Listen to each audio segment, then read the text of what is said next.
weil der Mensch ein Mensch ist, drum braucht er was zum Essen, bitte sehr. Es macht ihn ein Geschwätz nicht satt, das schafft kein Essen her. Drum links, 2, 3, drum links, 2, 3, wo dein Platz genossen ist, weil ich ein in die Arbeit einheimst und weil du auch ein Arbeiter bist.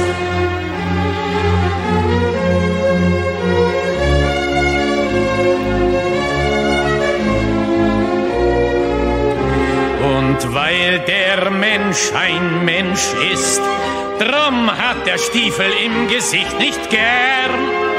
Er will unter sich keinen Sklaven sehen und über sich keinen Herrn. Drum links, 2, 3, drum links, 2, 3, wo dein Platz genossen ist, weil ich ein in die Arbeiter einheimst und weil du auch ein Arbeiter bist.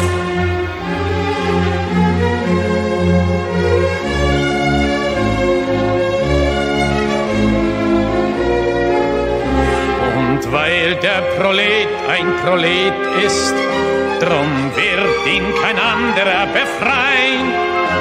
Es kann die Befreiung der Arbeiter nur das Werk der Arbeiter sein. Drum links, 2, 3, drum links, 2, 3, wo dein Platz genossen ist, weil ich ein in die Arbeiter einheimst und weil du auch ein Arbeiter bist.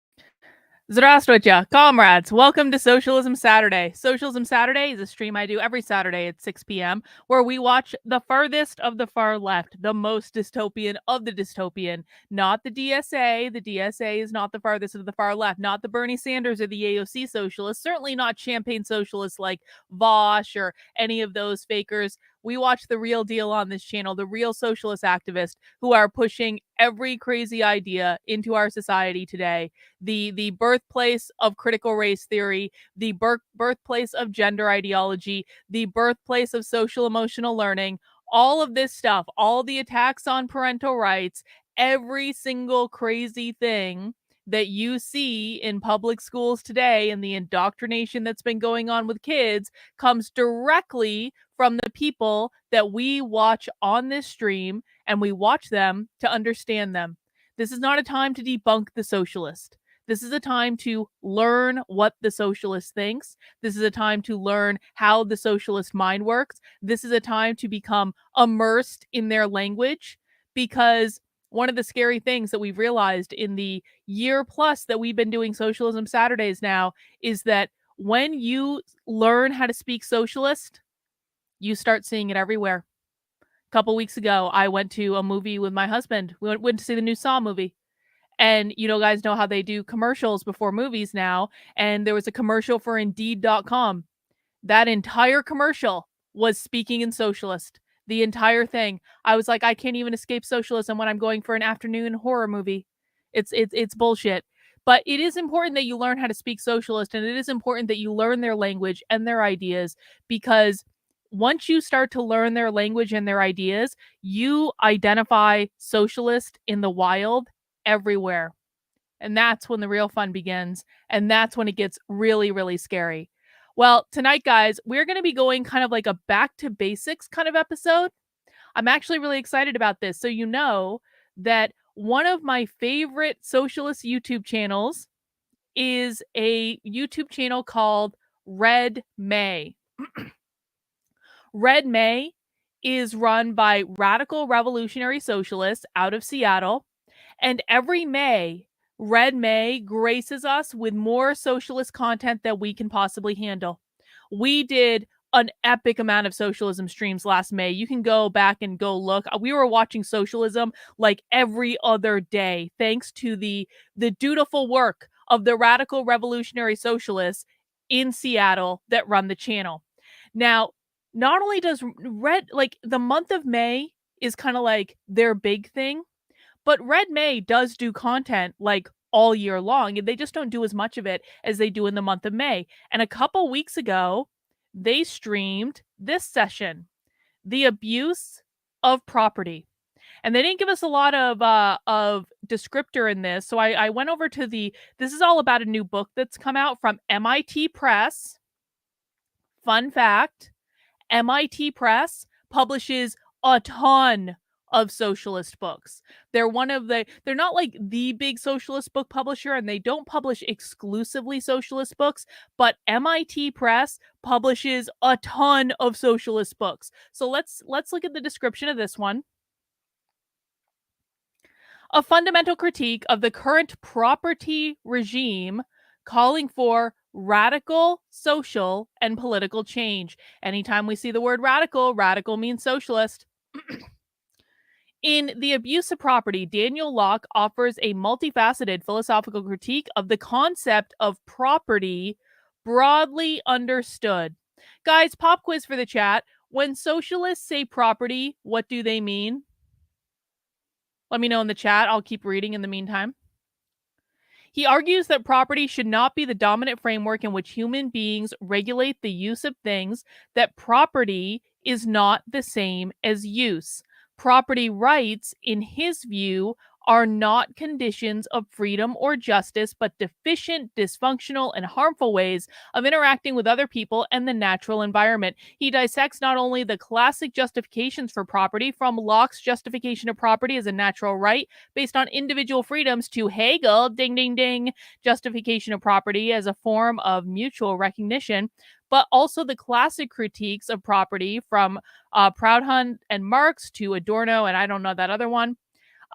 Through an innovative critical approach to legal studies, Locke demonstrates how the concept of property historically applied to things and people is going to be key there, and still a linchpin of our distorted relation with the world, forms a direct line from the Occupy movement to Black Lives Matter and beyond. All right, so I'm seeing a lot of people in the chat say that property is capitalism. Well, that's true. Okay, I understand why you're saying that. Go a little bit deeper for me.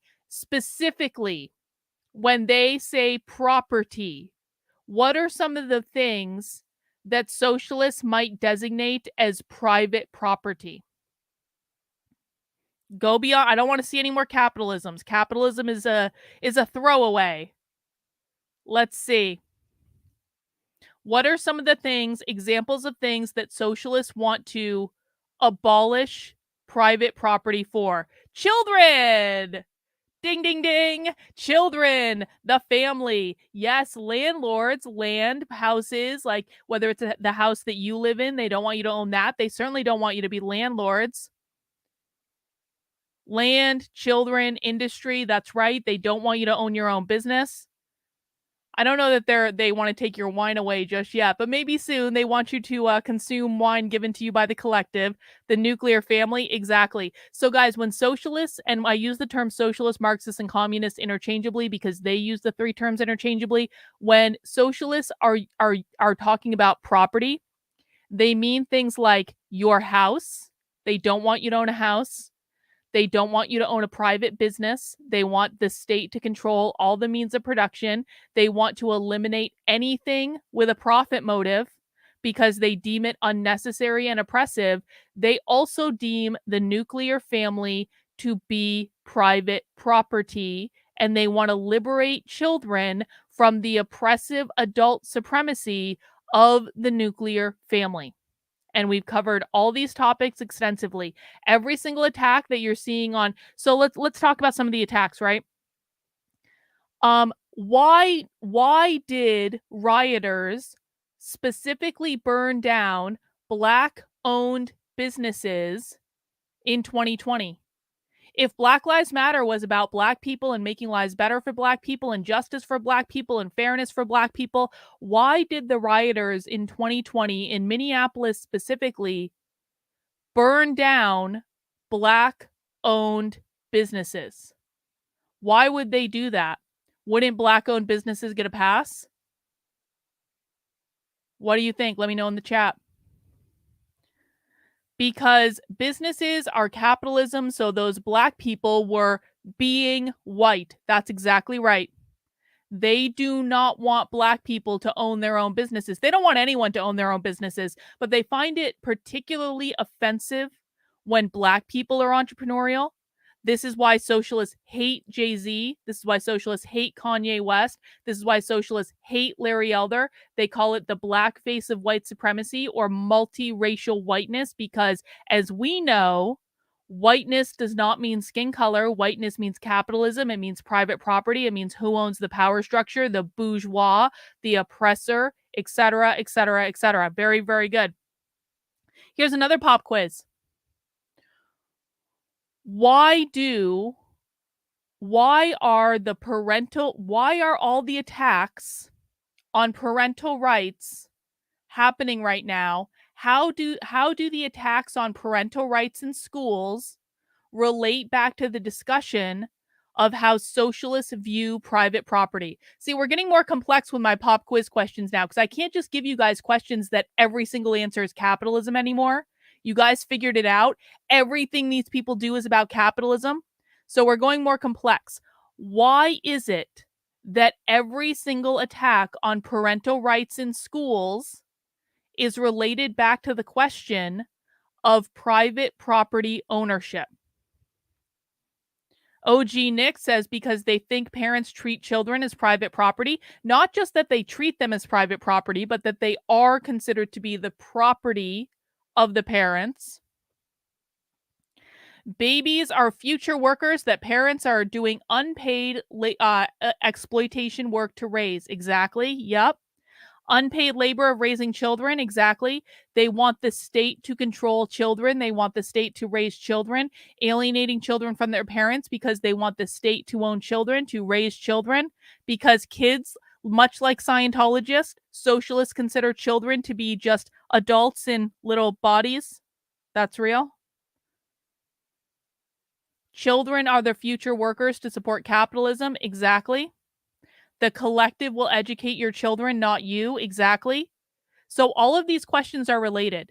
So when we're talking about the idea of property, you have to go outside of what you believe property is, and you have to put yourself in the perspective of the socialist to perceive that they believe that the questions of private property ownership are fundamental to getting rid of capitalism and ushering in their Marxist utopia. Okay? Does that make sense to everyone? That's a lot for the beginning of the show. I just want to ask, now that we're a couple minutes into it, is there anyone new here for Socialism Saturday? Or is there anyone that's only maybe watched a couple episodes of Socialism Saturday? Let me know in the chat. In the meantime, I do just want to remind people, please make sure you are subscribed to my Substack, which is Carlyn, KARLYN.substack.com. This is my main content hub on the internet. This is where I'm breaking down the woke ideology in plain English so that you can understand it. This is where I'm doing whole series of things to teach you how to speak socialist, to show you where it's showing up in your real life. There is a ton of content on my Substack, guys. If you're new to my Substack, check out the back catalog because I have a metric ton of content on there that you're going to find helpful if you want to learn how to break down the woke ideology. The vast majority of the content on the Substack is available for free. So I want to make it widely available. But if you do want to support the work I'm doing, because I can't do this without you, you guys make it possible for me to spend so much time on this. You can sign up and support my Substack for $8 a month or $80 a year. And when you do that, you will get access to 2 Zoom calls with me every single week. They're private, they're unrecorded, they're awesome. They're on Mondays and Wednesdays. You will also get access to my supporter Discord, where there's a writers group for creatives on Thursdays. People have actually written books coming out of writers group. They help each other. They do writing exercises, things like that. We also do movie night on Sundays in my supporter Discord. And tomorrow we're going to be watching the classic, not the remake, although the remake is pretty good. Rob Zombie actually does a pretty good job. But we are going to be watching the classic Halloween tomorrow at 8 p.m. in my supporter Discord. So that's just one of the perks you're going to get to take advantage of when you do join my Substack. And, come to movie night. If you're a supporter and you've never come to movie night, they're super fun. We do trivia. There is just like a nice little relaxing evening. If you don't want to watch Halloween, that's fine. We do a new movie every single week. And so please come and join us for a movie night. It's just like, it's a good group of people, good times, just relaxing, no woke bullshit, no insanity, no nonsense, just chill before we have to start the week again. So that's one way you can support my work. Another way you can support my work is by heading over to my merchandise store, which is unwokeart.com. I've got all sorts of stuff in there. You can peruse down. I've got stickers, I've got t-shirts, I've got hoodies, I've got mugs. The mugs and the glasses and the tumblers are some of the most popular things. I've got prints even that you can get. Lots of cool stuff going on in the Unwoke Art store. Like this design. This is your child on public schools. Guys, if you haven't gotten your children out of public school yet, please, for the love of God, get your children out of public school. It's going to be an imperative. The public schools are the biggest problem that we have facing this country. It is not a problem that can be solved in our lifetime. It is a problem that will outlive all of us, because socialists have such a head start on us when it comes to capturing education in the country. And when you capture education, you capture the minds of the next generation. I firmly believe that we haven't even started to feel pain yet from what's going on in the world. I think we're going to start to feel the real pain in about 5 to 10 years when the current generation in schools right now graduates into the workforce. Conservatives seem to be convinced that they're all just going to grow out of it as soon as they leave college. But we know that's not true. We know from the last several years that's not true. There was a time when that was true. There was a time that was true, and conservatives are like crossing their fingers and wishing upon a fucking star that it remains true, but it's not going to. They're not growing out of it this time. So give it 5 to 10 years, guys. That's when the real pain begins. So that's another way you can support my work, is by heading over and buying some cool stuff in the Unwoke Art store, and I do really appreciate it. Let me see. Milk Tea Groiper is back for his second Socialism Saturday. Welcome, Milk Tea Groiper. We're glad you're here. Red Cloud is here for their for the first Socialism Saturday. Let's see who else is new. I don't know how to pronounce your name, but welcome. Glad you guys are here. Andrew, I think I've seen 3 Socialism Saturdays, but I believe I get it. Well, stick around, Andrew. Like, every Socialism Saturday will increase your knowledge a little bit more. Let's see. Am I pro-capitalism or socialism? Let Nikki know whether I'm pro-capitalism or socialism. All right, let's see.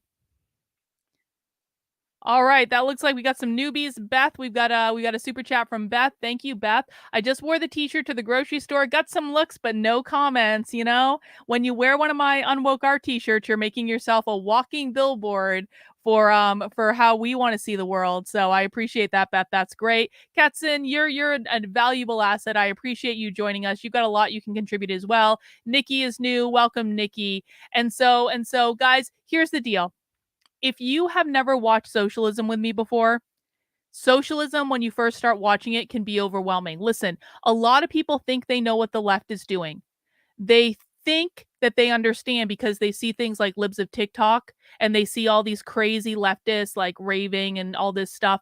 That's not the real left, guys. Those are like several levels down from what we're talking about. The real left are the academics. The real left are the writers, the publishers, the activists, okay? Not the ones that are going out and like dressing like idiots and yelling and like Black Lives Matter, like whatever. That's not who we watch. When you first start watching socialism, you might not understand exactly what they're saying. They look and sound like they're speaking English, but they're not speaking English. They are speaking a coded language that I have dubbed socialist. And they assign different meanings to words that we might think of in a different way. So, for example, when they're talking about the term whiteness or anything related to race at all, they're not talking about the color of your skin. They're talking about capitalism. Okay? When they're talking about gender and stuff like that, what that means is that they want to make the world completely non-binary, because the only way they can achieve their Marxist utopia is by eliminating gender entirely. They're never going to say that, though. Fascism is also code word for capitalism. So what I'm trying to say is that we might have the same general vocabulary as the socialist, but we are using completely different dictionaries. They perceive words very differently than we do. And one of the best ways to learn how to speak socialist is simply by listening to them and learning how to break down the language and learning how to break down the concepts. And it can be a little boring. And I want to prepare everyone, like, go get yourself a drink. I don't have my beer poured yet, but I do have my glass right here. Go get yourself a drink. Go get yourself a snack. Go get yourself something to do, to fiddle with as we're making our way through this. I have my knitting here. So I'm going to be doing that because it can be a little bit boring. But the reason that we do this, it really is the very best way to learn. You can't cheat this, guys. I can't just put a bunch of clips on the internet and have you learn in the same way that if you sit your butt down every once in a while and actually listen to them. So if you have questions, please chat them in. No question is stupid. Everyone was a beginner at one time. I learned all this stuff live on the internet. I used to be a beginner too. And so if you have questions, please chat them in. Either I will try to answer them or other people in the chat will try to answer them. If you have comments going through this, that's totally okay. If you're confused, if you feel like it's over your head, that just means that you're new at this. It doesn't mean you can't understand it. It just means you need to sit with it a little while longer and ask a lot of questions, and we will do our very, very best to teach you. All right? Last thing before we get started, I have 2 rules in my chat. This is a learning environment. I do not allow indiscriminate shit posting, okay? Because when you indiscriminately shit post, you would distract us from everything else that's going on, and it takes attention away from where the real problem is, which should be the socialists, okay? So number 1 rule, don't be a dick. Do not insult me. Do not insult other people in the chat. I can do whatever I want because you're in my house. But if I ask you to stop doing something, I have the expectation that you're going to stop doing it. Number 2, no whining. I don't want to hear it. Like the stuff that we're trying to do is too important for me to deal with whining and complaining and hissy fits and temper tantrum and stuff like that. I just don't want to deal with it. If I ask you to stop doing something, just stop. Like, I'm not going to argue with you. I'm just going to ban you from the chat. Okay? So I do also have Socialism Bingo up tonight. Let me pop Socialism Bingo in the chat. This is a way to kind of help keep you engaged. Here you go. Here you go over on Rumble. Hello to everyone watching over on Rumble. To play Socialism Bingo, generate your card. You get your free square in the middle, and then we're going for lines or we're going for corners. Let me know when you have bingo in the chat. You won't win anything, but we will give you a hearty round of applause. And then we go for blackout bingo after we get our first bingo in the chat. All right. Oh, I'm not even showing you guys. Didn't even have my window up. There it is. But you did get your link. So you know what it means. You know what it means. All right, guys, let's dig into it. We are watching The Abuse of Property from Red May, and I'm very excited because Sean, do you guys remember Sean? Sean is the most handsome of all Red May socialists. So I'm thrilled to see, not that we don't love Philip. Philip is the king of Red May. We love Philip, even though Philip tried to give me a strike on YouTube for sniping their stream that one time because Philip forgot that he doesn't believe in intellectual property because he doesn't believe in private property. So how would Philip believe in intellectual property if he's not supposed to believe in private property? It was a momentary misstep. I didn't end up getting a copyright strike or anything because Philip was reminded that he's not supposed to believe in private property. But that's okay because we have Sean, the most handsome of all the Red May socialists. All right, guys, let's get this party started. We are watching The Abuse of Property on Red May.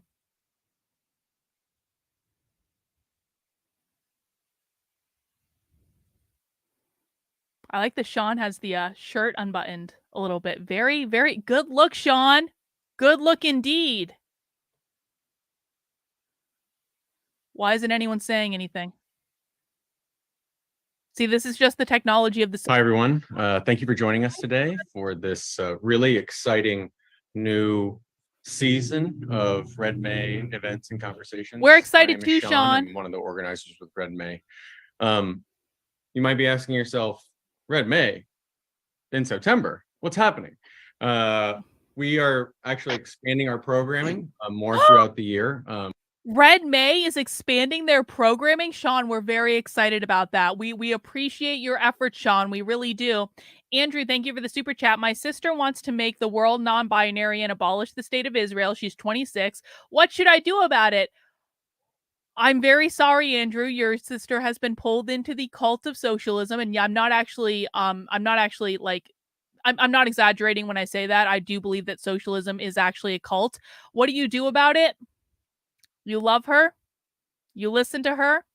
You try to plant seeds. You plant seeds to allow the cognitive dissonance to grow. Keep in mind that your sister has probably learned these ideas in school. I'm assuming that she went to college. These ideas have been taught to her by people that she trusts to teach her, that society told her that she should trust, and they lied to her and they indoctrinated her into a cult. So how do you get her out of the cult? You talk to her, you love her, you do not send her Nick Fuentes clips off the bat, Milk Tea Groiper. You don't do that right off the bat. That's not going to work. But you can help people to create the cognitive dissonance where they wake themselves up. So I don't know. Maybe I should get some sort of expert on the channel at some time about like cult deprogramming. Does anyone know of like any experts in cult deprogramming? Let me know, because that might actually be an interesting conversation to have. Because I think it requires like a very gentle touch to get people to wake up to the fact that this is all bullshit. So let me know. Yeah, she went to art school. Exactly. That's where she learned it. Exactly. Live, in-person and online events. Some in Seattle, based out here, and actually expanding to all sorts of places around the world now. Really?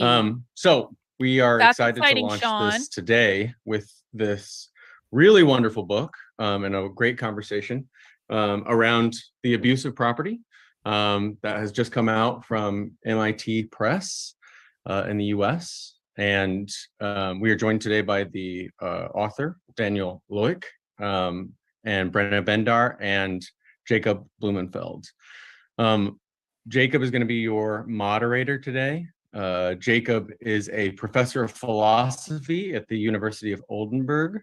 He's a translator of numerous texts and the author of All Things Are Nothing to Me, The Unique Philosophy of Max Stirner, as well as the forthcoming The Concept of Property and Kant, Fichte, and Hegel.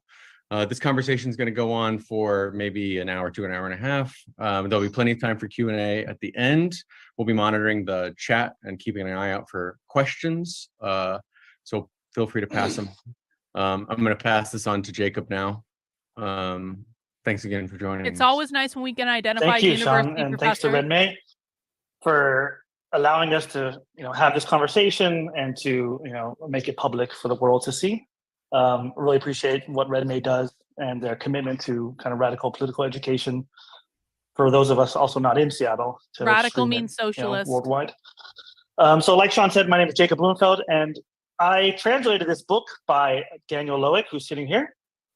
It was a book I read, I don't know when I read it, years ago, and I thought it was really succinct and a powerful kind of critique of property from a philosophical perspective that I hadn't seen before in such a succinct way. So I thought this would be a good book to translate. And somehow it worked, and it's out with MIT Press right now. The book came out in 2016 originally, so 7 years old. There's a new afterword in English with some kind of reflections and questions from now. Let me just start by introducing the speakers, and then I'll tell you how it's going to work. So Daniel Loic, the author of the book, is currently associate professor of philosophy at the University of Amsterdam and a researcher with the Institute for Social Research in Frankfurt. He's the author of another book in English called The Critique of Sovereignty, fascinating book, which you should all read. And in German, many books. I'll say the English names of his German books for you, for those of you who don't know German. He has one with Surkamp called Juridicism, another one called Critique of Police. His recent reader, which he's a co-editor of, called Abolitionism, a reader, and Anarchism, an introduction, and a forthcoming book called The Ethical Life of Counter Communities. When these people say anarchism, they don't really mean anarchism in the way that you might think of it. They mean the elimination of the current government, but they want to establish a new kind of like government or system in which they control it. So it's not like anarchism, like I'm an anarcho-capitalist. I believe in getting rid of the government. I want to maintain private property, but I believe in completely getting rid of the government and privatizing everything. These people are anarcho-communists. They believe in getting rid of the government, but then they believe in collectivizing everything. Everyone belongs to everyone else. You will own nothing and you will be happy. That's what they believe. So when they say anarchist, they don't mean it like most people mean anarchist. It means they're the ones who want to control the levers and the production and the resources and all that stuff, because they believe that if they're in control of things, then everything will be collective and beautiful and we will all be happy and artists. If I'm correct. Daniel will be in dialogue with Brenna Bandar, who is an associate professor of law at the University of British Columbia in Canada, formerly a reader in law and critical theory at SOAS. She's the author of the highly regarded book from 2018 called The Colonial Lives of Property, which is so great to have Brenna here and Daniel. So I've read their books together, studied them, worked through them for my own work. I'm very excited to have both of them, get them here in this time. She's also the editor of a book from 2020 called Revolutionary Feminisms, and one from 2022 on Ruth Wilson Gilmore's work called Abolition Geographies. Now, this is not the first time that Daniel and Brenna have been in dialogue. In 2020, Daniel interviewed Brenna for Texte zur Kunst, an art journal, about her book, The Colonial Lives of Property. So I hope this discussion can kind of be a continuation of that stimulating exchange, but this time with the positions reversed. So now Brenna and I are now, interrogating Daniel, challenging him on all his theses. Yeah, Kurt's contention is that they're not anarcho anything, that they're just socialists. And I can understand that, Kurt, and I agree with you. I guess I'm saying that they would consider themselves to be anarchists. So I'm trying to give a nod to like what they believe, even though both you and I know that they don't actually want to get rid of the government. They just want to control the government. Kurt says, remember, they make plans. Those plans must be enforced. That enforcement of the plans is the government, and suppression of everything, including innovation and initiative. I agree, Kurt. Thank you. Now, just a couple of words before I hand over to Daniel and then Brenna. There's a lot of books on property and philosophy, especially since Jeremy Waldron's classic Right to Private Property in 1988. It's kind of become a core theme, especially in liberal philosophy. There's tons of volumes trying to develop new justifications of property, new schools explaining property's values, limits, obligations. There's been kind of sub-disciplines on property and economics, property and ecology, property and gender. And many of these books and articles, property rights are... Why would gender be considered property? Pop quiz for the chat. He just said there's books on property and gender. Why do you think these people would consider gender to be property? This is going to be a little bit of an abstract answer. Good night, Sin. Have a good one. Why would socialists consider gender to be property? I want you to think about the term equity. I want you to think about what these people believe is required to make gender equity. Because of the binary. Yep, it does have to do with the binary. It does have to do with it. But what specifically do you think? The binary.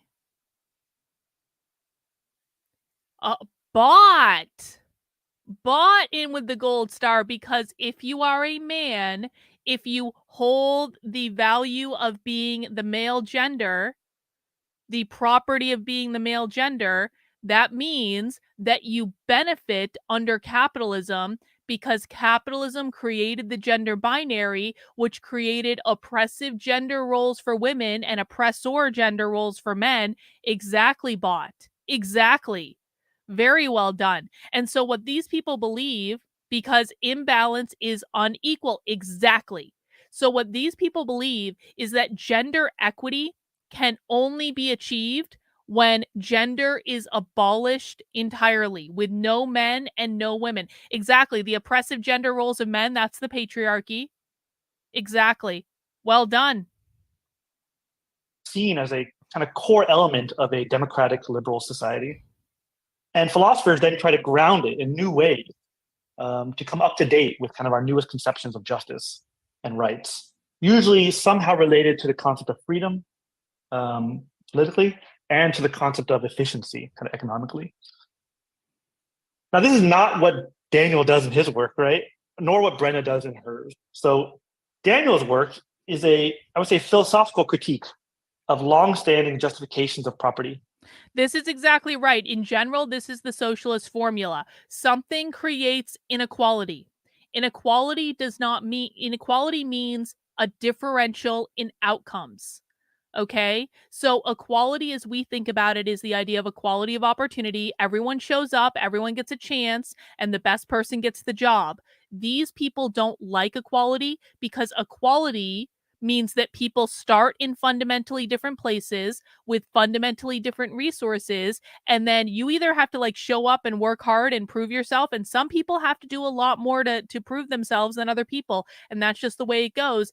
But you have an equal chance once you show up of being able to get the job, right? So you might come from a place where you like for instance, I went to a really shitty rural public school growing up. I just did. I did not have the best education in my public education. And then I went to Boston University, and god damn was I behind. I went to Boston University with like all these rich kids who had like gone to like private schools in New York and like all this stuff. I was so far behind. It took me years to work hard to catch up to where the rich kids were. But at the end, like I did it, but I had to work extra hard. And then I went out into the world and I was able to get jobs that I wanted, and I was able to like start my own business, and I was able to do this, that, and the other, et cetera, et cetera, et cetera. So we start at different places, but then once we show up, we all have the same opportunity, and just the people who develop the skills get the job, and that's just the way it goes. These people hate that because it creates a differential in outcomes. What these people want is the idea of sameness. They want everyone to be the same. They want everyone to end at the same place. They want everyone to achieve the same thing. Okay? And so the only way that they can get to sameness, which is code word for equity means sameness, is they have to abolish whatever creates the inequity. And usually that's going to work its way back to capitalism. No, I would not say this. This is a right-wing interpretation of what's going on, and I'm going to tell you why. Would you say these people become socialists because they can't compete? No.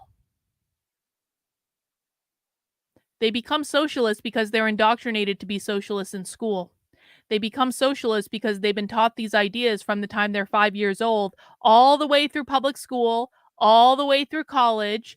They get reinforced over and over and over and over and over and over and over again. Conservatives let it happen. Conservatives let these people take over education. And so, no, it is not because they can't compete. In fact, the evidence that they can compete is that they are kicking the right's ass up and down the political playing field, up and down the cultural war playing field. These people have won. So to say they can't compete is a really, really diluted perception of what's actually happened. Sadly, not only are they competing, they're kicking your ass. Hello to the gripers. My voice is still dead from last night's stream. I hope you guys enjoyed it.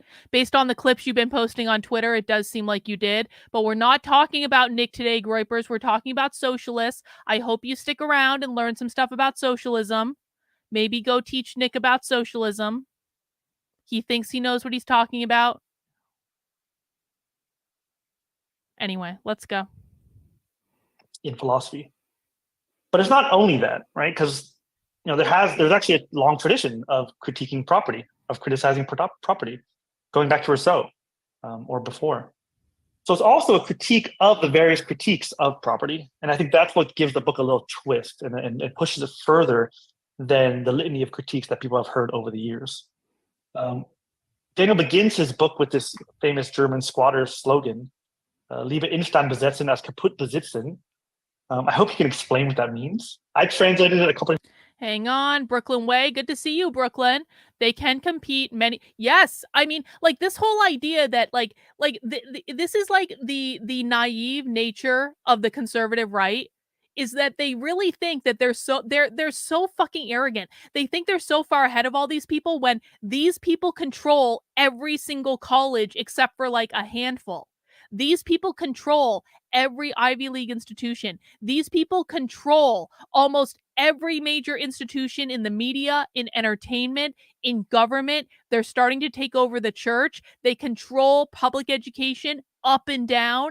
Like, if you think that the conservatives are competing with these people, then why are conservatives losing every time they have a chance to compete with these people? Every single time. Conservatives are always on the back foot. Always.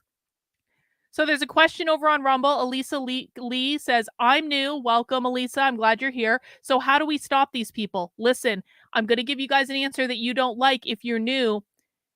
I'm not going to give you tactics on how to stop these people right now. The number one thing that you need to do right now if you're new is to learn what these people believe. You need to sit and listen to them and learn what they believe and learn what they talk about and learn their perspective and learn their language. And if you're unwilling to sit your asses down and listen to them and learn what they believe, you are never, ever, ever, ever, ever, ever, ever, ever, ever going to win. I'm not doing this right now, Groypers. We are doing something different right now. I am not engaging in this right now. I'm very sorry, but this is not what we're doing right now, okay? Brooklyn Way says, reminder, institutional power. That's right. How these people are winning is they didn't, Groypers, seriously, I need you to just settle it down. Relax. These people win because they gained institutional power. They don't win because of political power. Like, conservatives focus almost entirely on political power. That is elected positions, right? These people don't focus on that. These people don't even really run for office. They don't believe that politics is going to get them anything. That's why they took over all the institutions. Institutional power is much stronger. Institutional power is much harder to take away. It's much more effective. That's why they're winning. So for right now, if you're new, and I know this is overwhelming and I know you want to jump right in and like do stuff, but the best thing you can do is learn and listen and learn how to speak their language. Different ways in the book. Better squat than rot is one, but a more literal one would be, better to repair through squatting than to destroy through owning. And I hope you can kind of theoretically develop what this means throughout the talk. Brenna's work, on the other hand, is a critical examination of... Is he streaming me on Cozy? Is that what's going on? Is that why the Groypers are here? Seriously, guys, listen, I'm willing to play with the Groypers like to a certain extent. I really am, because I find it fun. And obviously we did a stream last night, but please don't, like, the one thing I said, Groypers, is like, I don't want you to fuck up my shit, okay? This is actually important. Elisa, thank you for the chat over on Rumble. I literally just answered the question that you did in the chat. They're sniping my stream. Okay. Hi, Groypers over on Cozy. I'm not playing this game right now. I'm really not. Listen, like, I made one request when I became friendly with you guys. I said, don't fuck up my shit, okay? Like, if you're stream sniping me and you're being dicks, that's not cool. This is actually a serious thing. I'm willing to talk to you about it. I'm willing to break it down. I'm willing to have conversations about it. I'm willing to show you clips from the thousands of hours that we have of this stuff. I'm willing to do all of these things. What I'm not willing to do is play this game right now, okay? Because I have a community here that want to learn this stuff, and the only request that I've made of you guys is don't fuck up my shit. I'm not going to throw you under the bus. I'm not going to throw Nick under the bus. But if you start fucking up my shit and disrupting what I'm trying to do in the world, then we're going to have a problem, okay?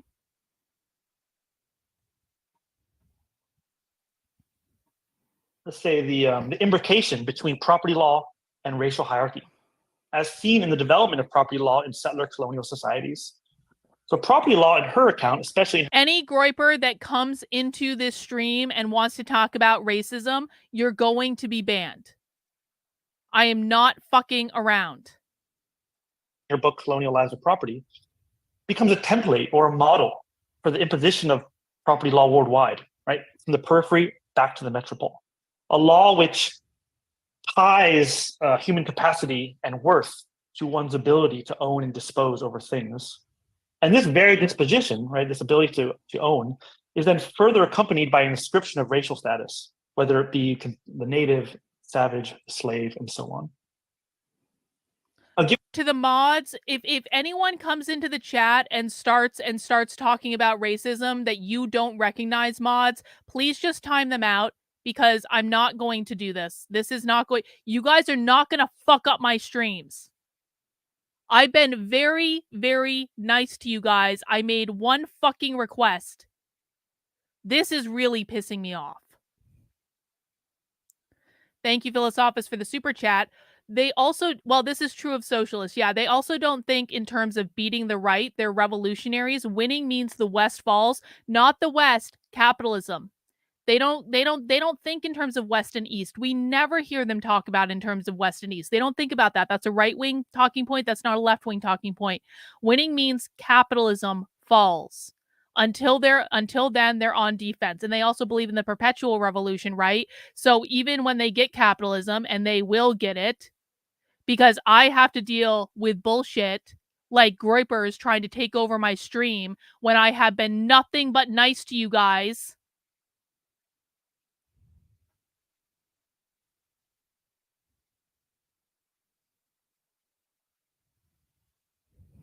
Unfucking believable. Seriously. Have I been disrespectful to you or to Nick? This is really... Okay, time out. Have I been disrespectful to you assholes in any way? Have I been disrespectful to Nick in any way? No, I haven't. I haven't shit-talked you. I haven't thrown you under the bus. I have said agree to disagree on multiple occasions. I have said I'm not having the fucking race discussion right now. I have been nothing but nice to you guys. The one thing that I asked is don't disrupt what I'm doing. That was the one thing that I asked. And now you're fucking pissing me off. If you can't be considerate enough to not disrupt the one stream that I do every single week to try to teach people what's really going on, if you can't be considerate enough to leave that alone, then I don't know what the fuck we're doing here. I really just don't. Given these, I would say almost explosive readings of property, of what it does to us, what it does to subjects and objects, and the relations between the two, I hope starting from here, we can have like a fruitful discussion, not just for specialists, but also for students, activists, scholars, tenants, workers, and anyone else who's trying to understand this seemingly simple, but incredibly opaque thing, right, that surrounds us, binds us, excludes us, incorporates us, defines us, produces us in all sorts of ways, right? This abuse of property, right? That as Daniel calls it. So I'd like Daniel Lowett now I'm going to hand over to Daniel to introduce his book, maybe provide some background to why he wrote it in the philosophical context. And then I'll hand it over to Brenna to give some critiques or responses to the book. After that, we'll have a little back and forth with questions and discussion. And then we'll open up to questions from the audience. Maybe it'll take about an hour and a half. All right, Daniel, the floor is to you. Thank you so much, Jacob. Also from my side, thanks to Red May for having us. Hang on, I got a super chat coming in from Rottweiler. Rottweiler says, conservatives care. I do not give a flying fuck what this asshole wants. Get the fuck out of here if you don't want to learn the content of the goddamn stream. I do not care. God damn it. This is actually really upsetting to me. Like, I have been nothing but nice to these people. I made one request. One, I don't know why this is so hard. I really don't. I've taken gentle hazing from the Groypers. I've had fun with the Groypers. I've joked with the Groypers. And now they're trying to fucking disrupt my shit. Fuck you. Seriously. Fuck right off. Rottweiler said, conservatives care about winning the next elections, Marxists about winning the next generations, and sadly, they succeed at that. That's exactly right. Exactly right.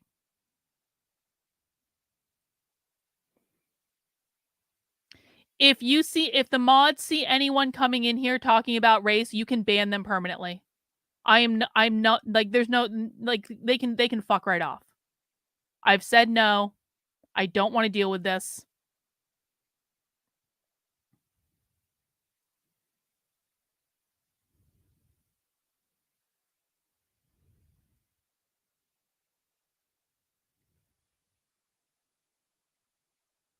Like, my community had actually really started to like you guys. You understand that, right? Like, you had the opportunity to actually reach out to, like, new people who were being receptive to what you were saying. And now you're trying to destroy, like, the one thing that we all appreciate. Why? What are you accomplishing right now other than pissing people off?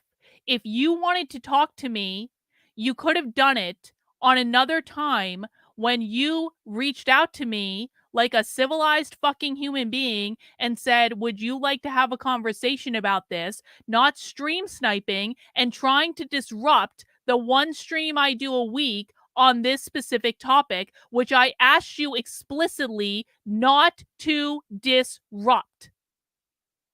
I am not being unreasonable here. I've gone out on a limb to stick up for you guys. I've gone out on a limb to stick up for Nick and to have Nick's back when he's actually being right and actually being diplomatic for once. And this is how I get repaid? You couldn't respect one thing that I asked you not to do? It's really great work that you're doing. Thank you to Jacob and Brenna for discussing with me. It's really a dream come true. I have learned so much from both of your works, and have been following it for a very long time. Jacob, your work on expropriation, on socialization more recently, and Brenna, your work on really seminal work on colonialism and the role that the property regime plays as a device for colonization. So I'm really looking forward to our conversation. As you said, Jacob, the book was inspired by this slogan, it's better to repair through squatting than to damage by owning. Lieber instand besetzen statt kaputt besitzen. And kaputt besitzen is it's a artificial German word that tries to argue that there is something damaging in the mere fact of owning something.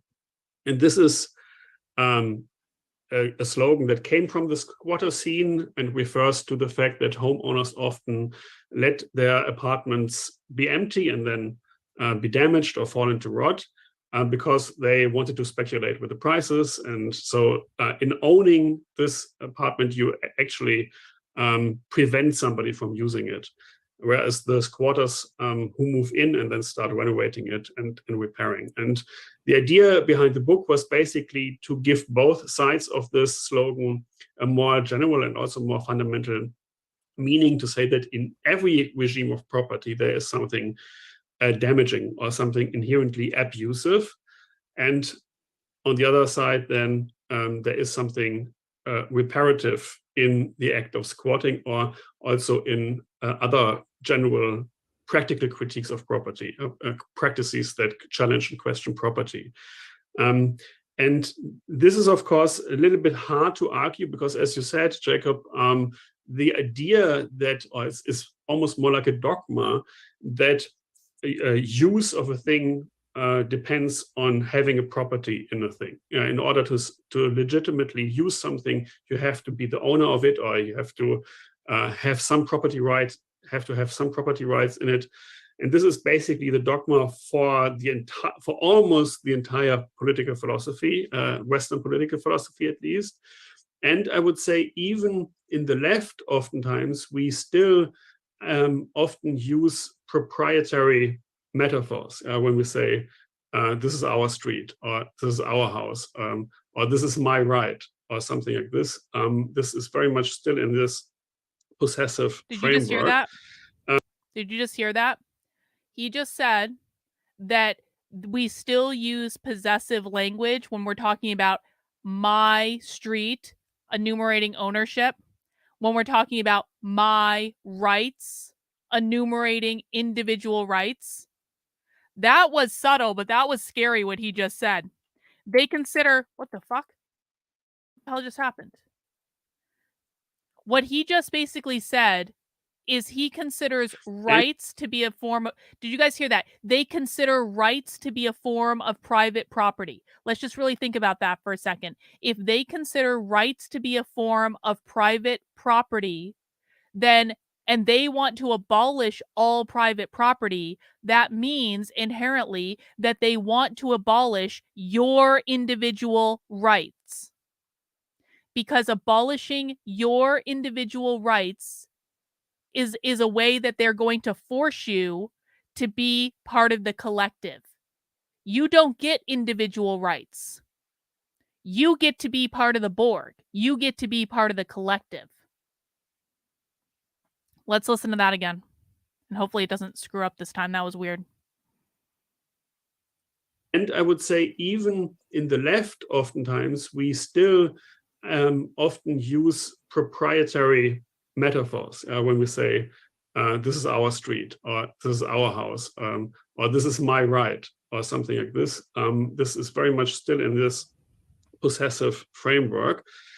So it wasn't so easy as I thought to really find something that is inherently abusive in the property regime as such, and not just... They believe it's abusive for you to have individual rights. Why, pop quiz, why would they believe that it's abusive for you to have individual rights?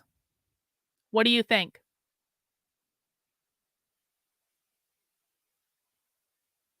Because when you have individual rights, you might decide that you personally want to do something that is different than what the collective wants to do, that might lead to inequity. Capitalism is grounded in individualism and meritocracy. Individual rights exclude the collective because capitalism is oppressive, because it takes away rights from the authority. Exactly. Because when you exercise individual rights, you are setting yourself apart from the collective. Exactly. Individual rights means the freedom to think for yourself. Exactly. Individual rights are privilege. It's a bourgeois construct to them. Bourgeois means private property owner. Bourgeois means capitalist. Bourgeois means oppressor. Bourgeois means who owns the power structure. Exactly. They're collectivists. So if an individual stands against the collective, that's considered to be bad. Very good, guys. Very good. Maoism. Yes. Thank you, Tate, and I appreciate it. Yeah, they do want everyone to be the property of the state. Absolutely. Good observation.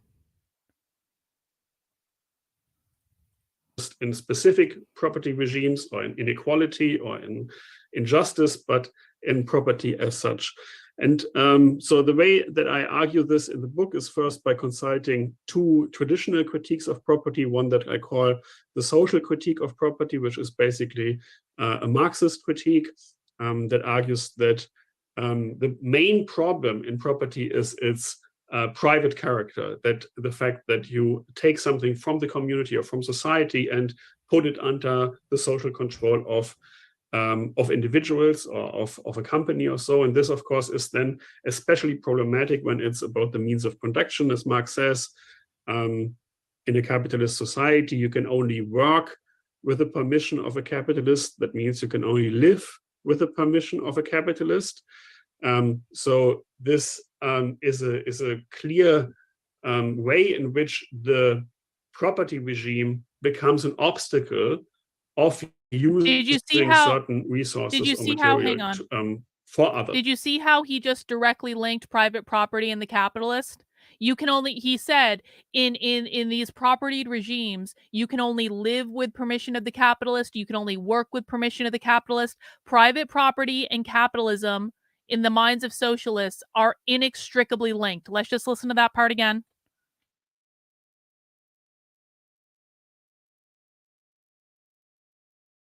Put it under the social control of individuals or of a company or so. And this, of course, is then especially problematic when it's about the means of production, as Marx says. In a capitalist society, you can only work with the permission of a capitalist. That means you can only live with the permission of a capitalist. So this is a clear way in which the property regime becomes an obstacle of using certain resources or material for others. This is quite clearly the case when you look at the scale of global inequality. There's this Oxfam study coming out every year that shows that every year new, 8 people or 25 people, or it differs a little bit, but it's a very small group of people own as much as 3.5 billion people of the world. So there is a quite dramatic inequality.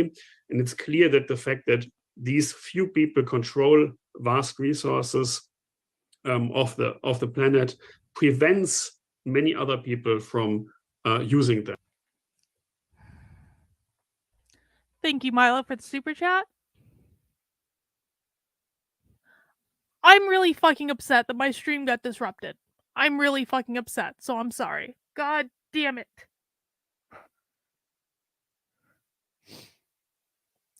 You know, hang on. I'm going to do this in a second.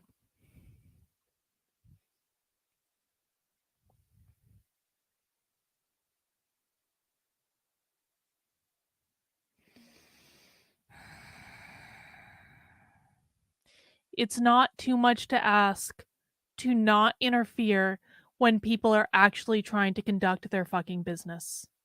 It's just not. I didn't do anything to you guys.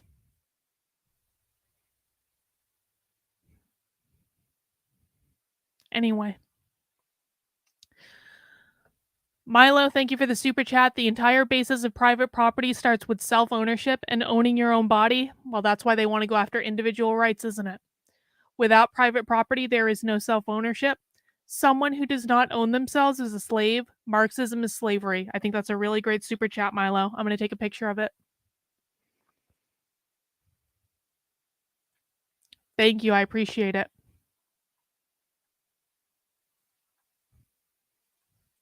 So this is a very concrete way in which property is an obstacle to use.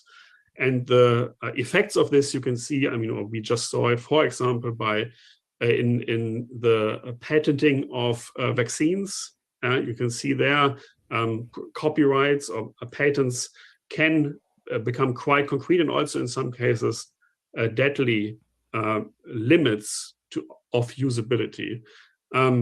There's also long-term implications of the exclusive character of property in the means of production that have to do with the creation of crises, especially the ecological crisis. That's another way in which the competition between owners in the means of production can destroy and damage the resources, or the use of them or the abuse of them now prevents us from using them in the future.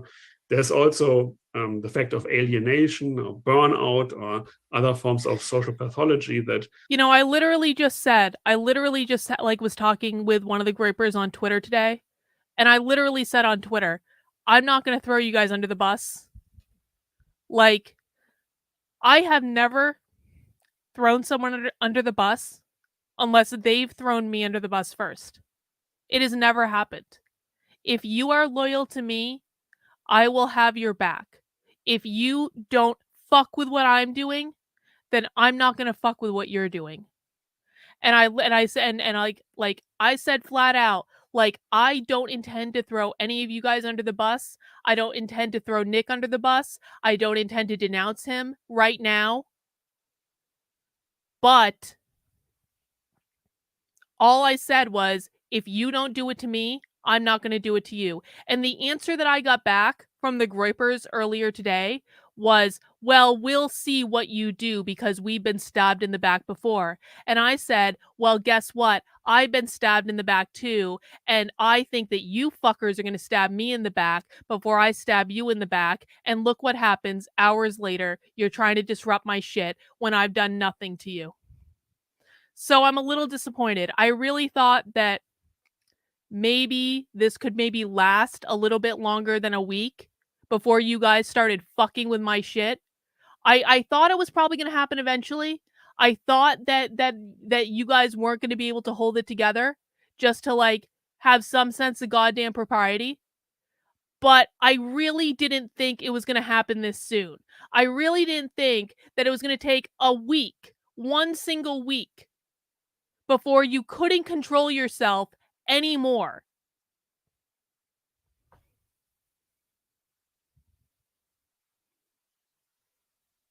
So I'm a little upset right now because I was having fun with this whole thing. I really was. I was enjoying it. And now I feel like I have to look over my back to make sure that you aren't fucking with my shit. Elisa over on Rumble, thank you for the chat. Elisa says, but they lie and corrupt kids to do it. Is that what conservatives have to do? I don't want to do that. No, Elisa, what you need to do right now is to listen and to learn what they're doing, because you don't even understand all of the ways in which they're fucking with your kids. Right now, you don't even understand all the ways these people are fucking with your kids. So you need to listen and learn. That is what you need to do right now. I know that you guys don't like the answer, that you need to understand your enemy before you can actually fight them, before you can beat them. I know you don't like this answer, but that's what you have to do, because if you jump into tactics, you're going to use the wrong tactics. You're going to fight the wrong problems. The Groypers right now are fighting the wrong fucking problem. Instead of doing anything productive, they're fighting me. You need to learn your enemy. You need to learn what they believe. You need to learn what they think. You cannot tackle this problem if you don't understand them. I'm sorry, that's the answer that you're getting.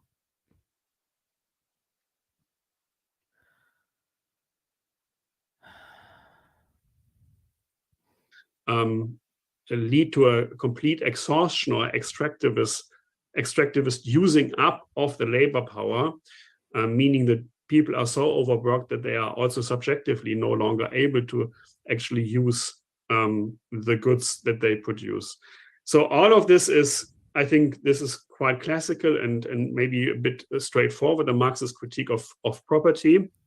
But I was a bit unhappy with at least some passages in Marxist work that seem to hold on to the idea of property and only problematize private property. And Marx and Engels say this explicitly in the Communist Manifesto, that communism is not about abolishing property, it's about abolishing bourgeois property.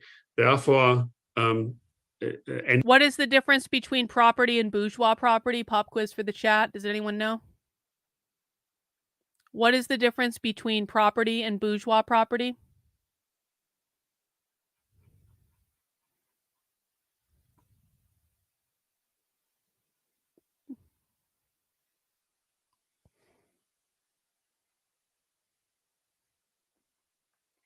Yep, real estate would be bourgeois property. A large scale business would be bourgeois property. Bourgeois property like landlords. Exactly. So in the Communist Manifesto, this is why people, like, one of the things that conservatives say all the time, like when they think they're trying to own the communists, is like, I don't understand if you're communist or socialist, why you're participating in capitalism. Why should you get to sell books and participate in capitalism? Because you're a socialist. You don't believe in capitalism. Well, it specifically says in the Communist Manifesto that they're allowed to have like small businesses, that they're allowed to participate in capitalism. They're allowed to do these things on like a smaller scale as long as they don't ascend to the bourgeois. Okay? Because the reality is they live in a capitalist society. They have to use the means of capitalism to be able to fight back against capitalism, to be able to fund the revolution. So that's the kind of the difference and I don't know exactly. Bourgeois property is privately owned big things like industry, the big means of production, right? The things that these people want to take over and control. So even if you own like a whole bunch of like apartment buildings, stuff like that, you're going to be considered bourgeois. Like if you own like houses, you're going to be considered bourgeois, stuff like that. Socialists are typically renters. That's just the way it goes. So yeah, there is a difference between those things. Thank you, Elisa, for the chats over on Rumble. I do appreciate it. Allowing people to actually have property. And this seems to me not enough or not radical enough, because it does not account for especially the damages that are done to people. Does it have anything to do with the size of your bank account? No. There are very wealthy socialists. Angela Davis is a very wealthy communist. So no, it doesn't actually have anything to do with the size of your bank account. Although, I mean, they do want to like Angela Davis is a wealthy communist because she's a communist that exists in a capitalist society, and she's allowed to take advantage of capitalism because Angela Davis spends all her time trying to like elicit the revolution against capitalism. So she's allowed to do that. Okay. She's allowed to do that. Because she currently lives in a capitalist society. If they did get their little Marxist revolution, would Angela Davis need to get rid of all of her like millions of dollars to fund like the I don't know. I actually don't know the answer to that question. It's a good question. I just want to say I've laid into the groypers a lot because I'm really upset about this, but like I appreciate the ones who are apologizing and the ones who are not causing trouble and the ones who are here to learn. I really do appreciate it, guys. I accept your apology on behalf of the retards over on Cozy who are trying to fuck up my shit. And thank you. I do appreciate you guys acting like adults. Through to the subjectivity of people, yeah, to their self and world relation. I quote Max Horkheimer, who says that this idea that we just have to democratize property or basically give the wealth they produce to the workers in order for them to have property finally, that's an understanding of communism as a joint stock company. And you can see that this is not really what the promise of communism is. It's more than that. It's more than simply having your fair share of the wealth. It must be something else. And therefore, I consult in a second line of critique that I call the ethical critique of property. Sorry, Trendlin, I missed a super chat. I apologize. Trendlin says Nick should be able to rein in his supporters. I mean, listen, Nick can't control everyone on the internet at all times, and I understand that. Like I don't blame Nick for this. I don't think Nick is responsible for this. If I find out that Nick is responsible for this, I'm going to be really pissed off. But I don't think he's responsible for this. So it's like Nick can't control everyone on the internet at all times. And I don't right this second hold him responsible. I would just like, I just don't know why this was like even thought of as an acceptable idea. I really just don't, I don't get it. I don't get it at all. Whatever. I don't even know who this guy is. I have no idea who this person is at all. Here the starting point for this second critique is Giorgio Agamben's reading of the Franciscan doctrine of poverty. In my defense, this was before Agamben turned into a COVID conspiracy theorist. I feel a little bit bad. Andrew, I apologize, guys, if I missed super chats. I apologize. I didn't see it. I was upset. I was having a woman's moment, okay? Andrew, to be fair, this guy is correct about not being able to live with permission from a capitalist. Properly, though, that capitalist would be... Well, Andrew, this is actually a really great point. It's like... Every single this is why capitalism is so great. And listen, I'm not talking about crony capitalism. There are problems with capitalism, okay? Like what I'm talking about is like free market capitalism. Capitalism is a measure that can lift anyone up if they want to do it. Like the only thing holding you back from living your best capitalist life is you. Everyone can start a business right now. It has never been easier in our lives to start a business. Okay? Here is a way you can start a business. Bot has done this. Bot actually has like several art stores right now, like where she's selling t-shirts and like all sorts of merch with like these really cool designs. Here's how you start a business. You get an AI art account. Go get a Midjourney account. Go use any number of the 5,000 AI art tools, whichever one's your favorite. It doesn't really matter. You can do this for free or you can do it for really cheap. Go get an AI art account. Start designing cool shit. Learn how to use AI art, not just like basic prompts, but like really get complex about it and learn how to create really cool shit. Sign up for a free Canva account. Take your AI art, put it in Canva, refine it a little bit. Add maybe some text to it, do whatever. Like you can use other photo editing programs too. Take that, make a merch store, create cool shit. You can do this almost completely for free. Put it out on the internet. Put your stuff out there, okay? So it takes some time to like build up a customer base and stuff like that. But like you see people like Bot, post the link to your store in the chat. Bot has an amazing store.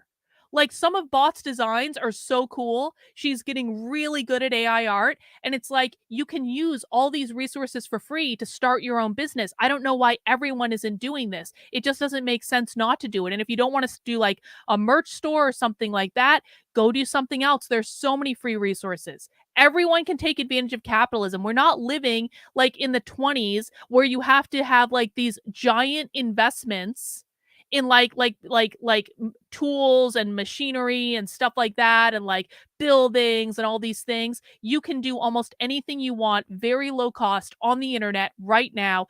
Everyone needs to start a side hustle. And check out Bot's store if you want some inspiration. It's at botfactory.etsy.com and it's great. About this now, but I still think that some motives that he offers are actually quite interesting. So he looks back at the Franciscans who argue that an ethically perfect life is only possible in poverty. Yeah?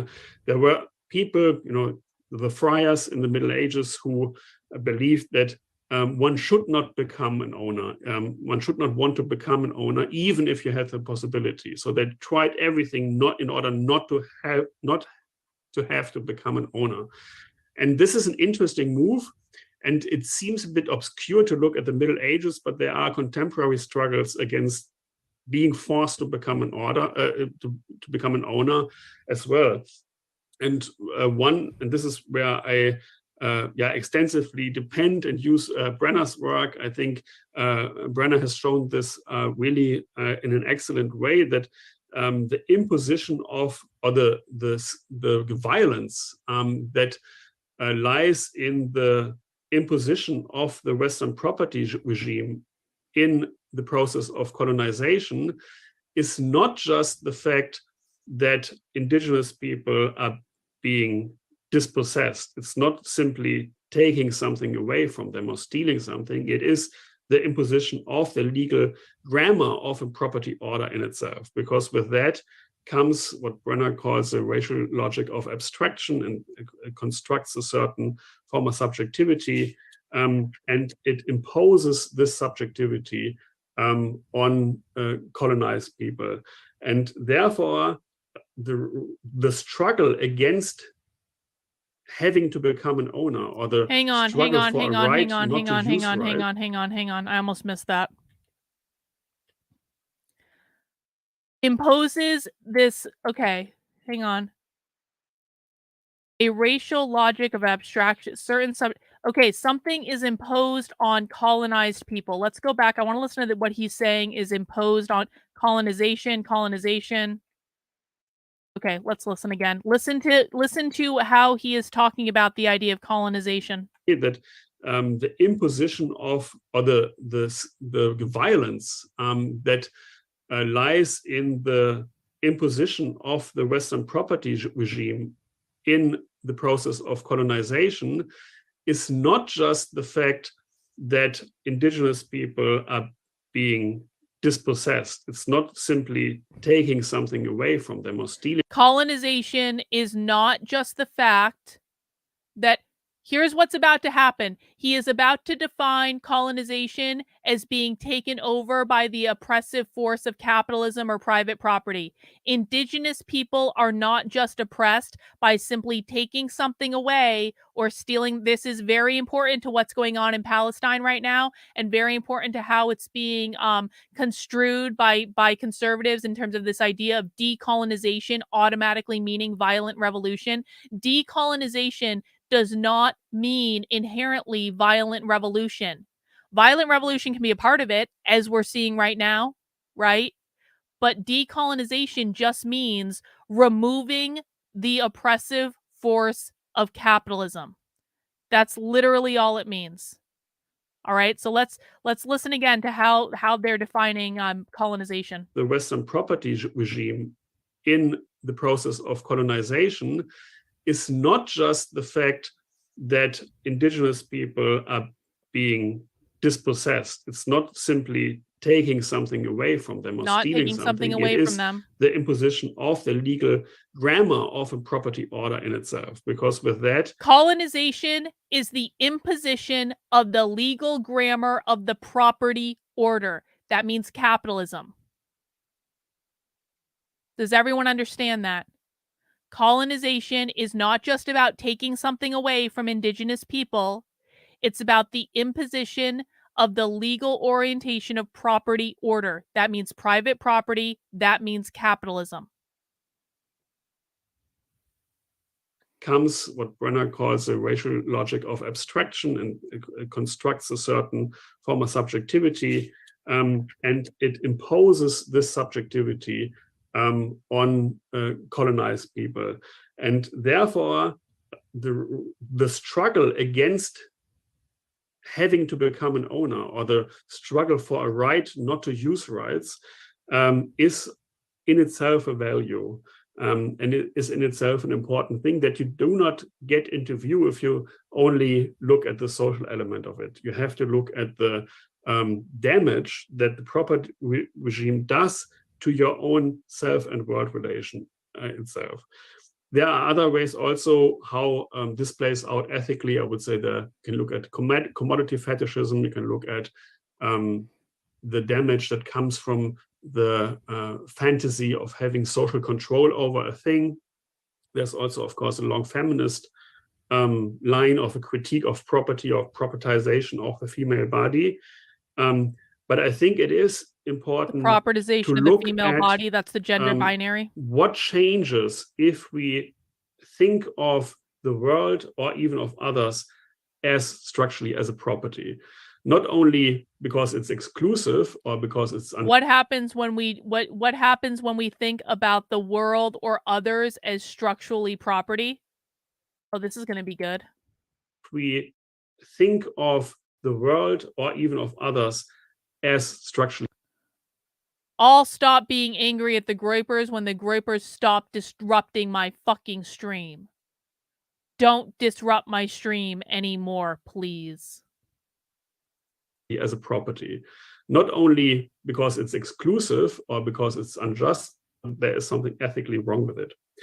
But the ethical critique then again has also a problem that you can already see in the Franciscan friars. Oh, they're back. Look at that. Living in poverty is really something that that is quite content with not challenging the status quo, with not challenging the property order. It's structurally a bit individualistic, and it removes itself from the political struggle. And therefore, I try to come up with a third critique strategy, one that is that combines the social and the ethical elements, but without also inheriting their problems.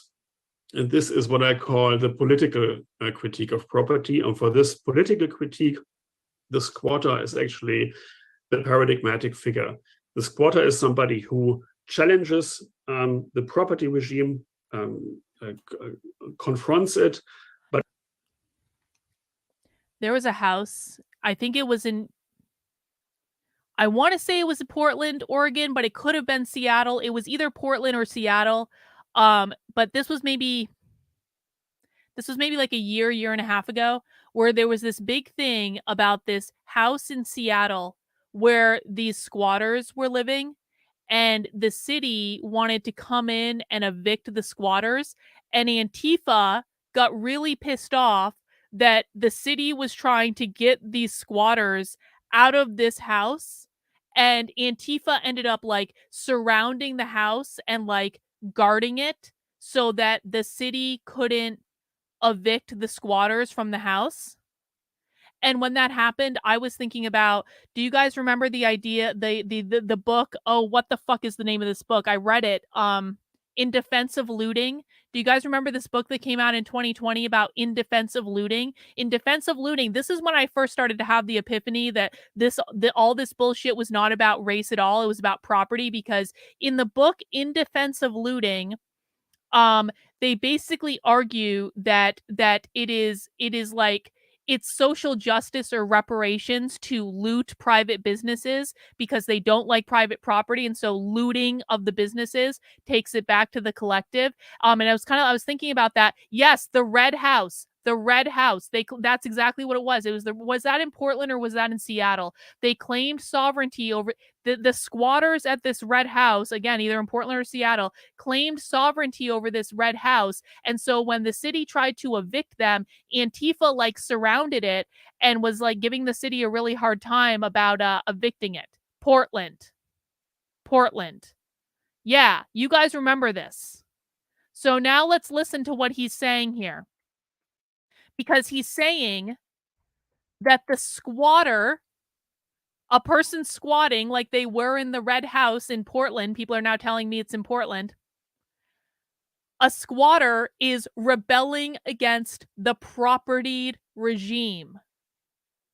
Doesn't that sound like Antifa rebelling against the city, trying to get squatters out of that Red House in Portland? Let's listen. Without also inheriting their problems.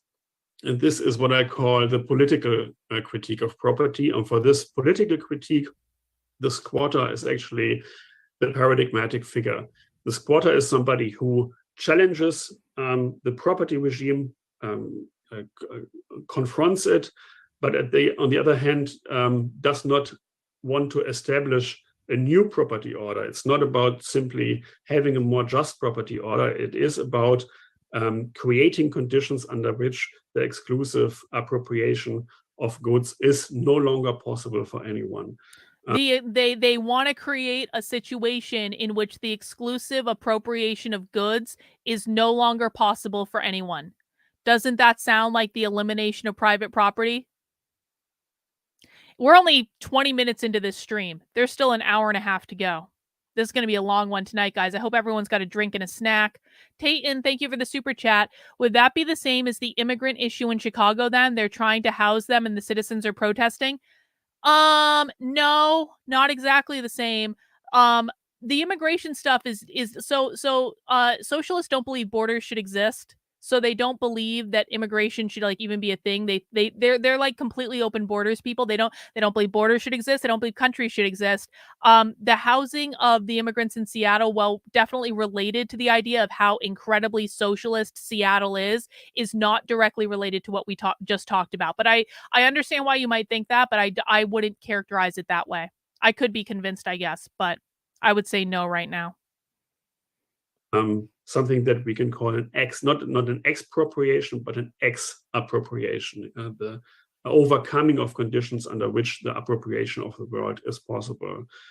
And I see this quarter really as a paradigmatic figure, but I also see this tendency to use without appropriation, so to use without property regime, also in contemporary struggles of the commons, of commoning.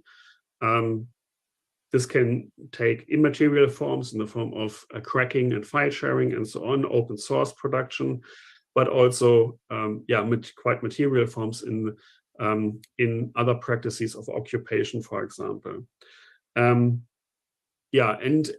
this again, and this may be the last term that I want to mention, or that what I briefly want to say, is that this struggle against the property regime is a situated struggle. It is not something that we can abstractly call for, but it is something that we already find in certain communities, namely in communities that are especially dispossessed, often racialized communities and indigenous communities, who already not only So I'm now pouring my first beer. I was drinking some coffee before because I was still a little bit, I got up so late today. I didn't get up late. I spent some time in bed with my husband this morning. Ha ha. Anyway, so I just got up late, so I was just drinking some coffee, but I'm now going to be switching to beer. This is this is from yesterday. This is from Tripping Animals Brewing Company.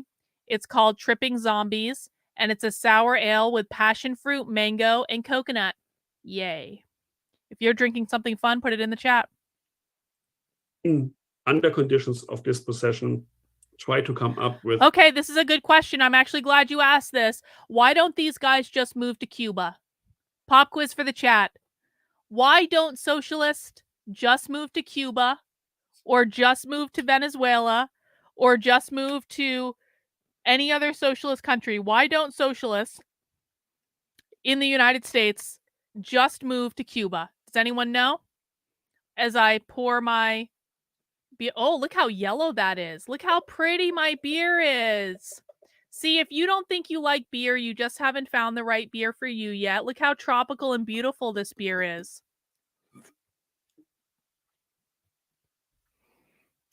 You can't... Okay, getting some good answers.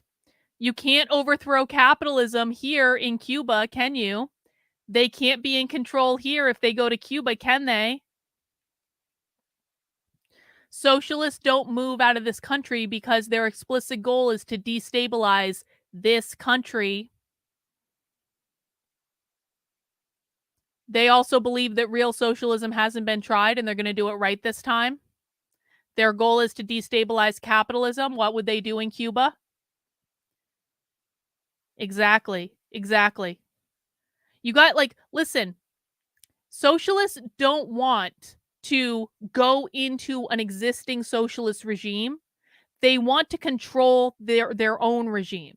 They want to be the ones in power. If they go to North Korea, they're not going to be the ones in power. If they go to Cuba, they're not going to be the ones in power. If they go to Venezuela, they're not going to be the ones in power. They want to be the ones in power. Also, they love the struggle. Their whole life is about struggle.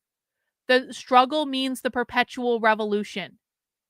They are not going to be satisfied just living in a socialist country. They want the United States, which is the beacon of capitalism. They want to overthrow capitalism here. They will not be happy until they complete, well, they never complete their revolution, but until they abolish capitalism and usher in their Marxist utopia here. Yes, my struggle, so to speak. What is, since we're listening to someone who's German, what is the German for my struggle? Does anyone know? What is German for my struggle?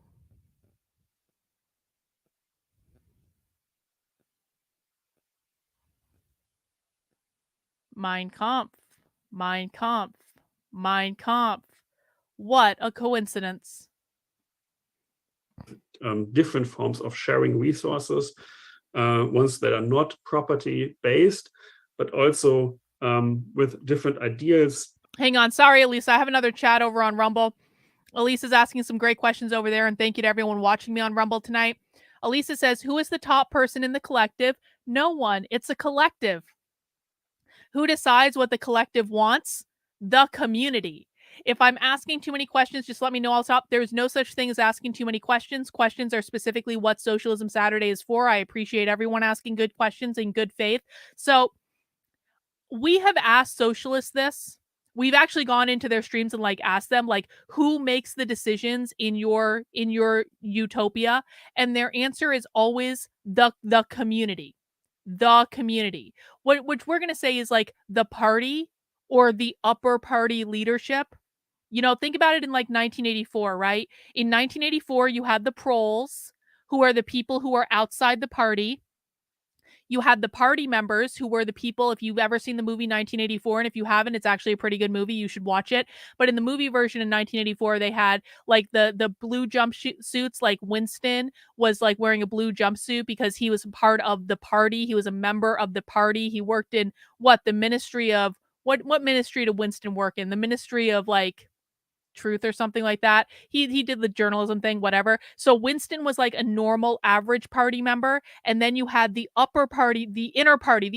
Thank you, Ketson. The inner party, which had the dark blue jumpsuits, and they were the ones pulling the strings. I thought he worked in the Ministry of Truth. I need to watch the movie again. I've listened to the 1984 audiobook like 50 times, and I still cannot remember these things. Probably smoking too much weed. It's the way it goes sometimes. So yeah, think about it like that. So who is going to make the decisions in their Marxist utopia? The inner party. They're going to decide what job you have. They're going to decide who you marry. They're going to decide where you live. They're going to decide if you can have kids. They're going to decide all the things in their Marxist utopia. Anytime you guys have questions about like, how is this going to work? Like, what do they actually, honestly, refer to pop culture.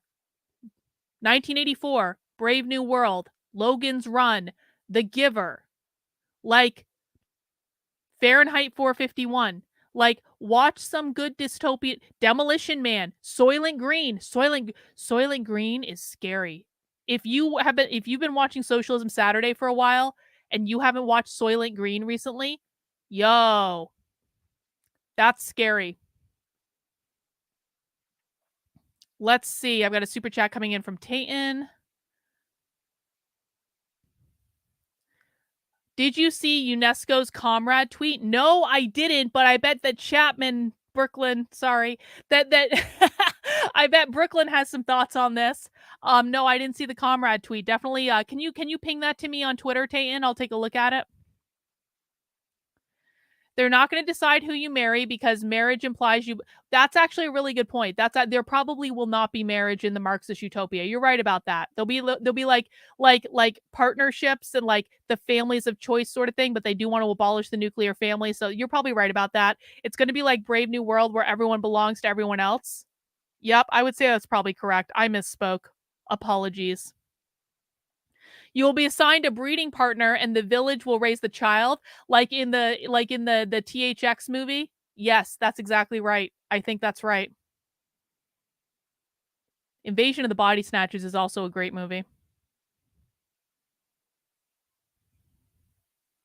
Kurt says, in my opinion, because the plan must be enforced, socialism always ends up being government ownership of everything. Yes, they say that explicitly. No collective, just the party in power, nothing but power. I kind of agree with that. I don't think they'll all be polyamorous, but polyamory is definitely a thing that attracts socialists. Elisa says, I'm so sorry. I'm a little behind in your stream. Thanks for all the info. I appreciate it, Elisa. Thank you for joining us today. All right, let's keep going. We're going to be here all night. And ethical behaviors, attitudes, and so on that often circulate under this notion of care, but this is a care that is not simply intersubjective virtue or intersubjective behavior, but it's really a political attitude that is highly confrontational. And for me, that means that it is necessary to combine the property critique or the critique of the injustice and the ethical damage, the abuse of property, also with a discussion about indigenous sovereignty and other really important contemporary debates that I hope to get some insights from Brenna about. Great, thank you so much, Daniel, for that overview of your entire book and the various moves that you make in your book. I'd like to hand over to Brendan now, just for some initial thoughts and comments before we get into a discussion.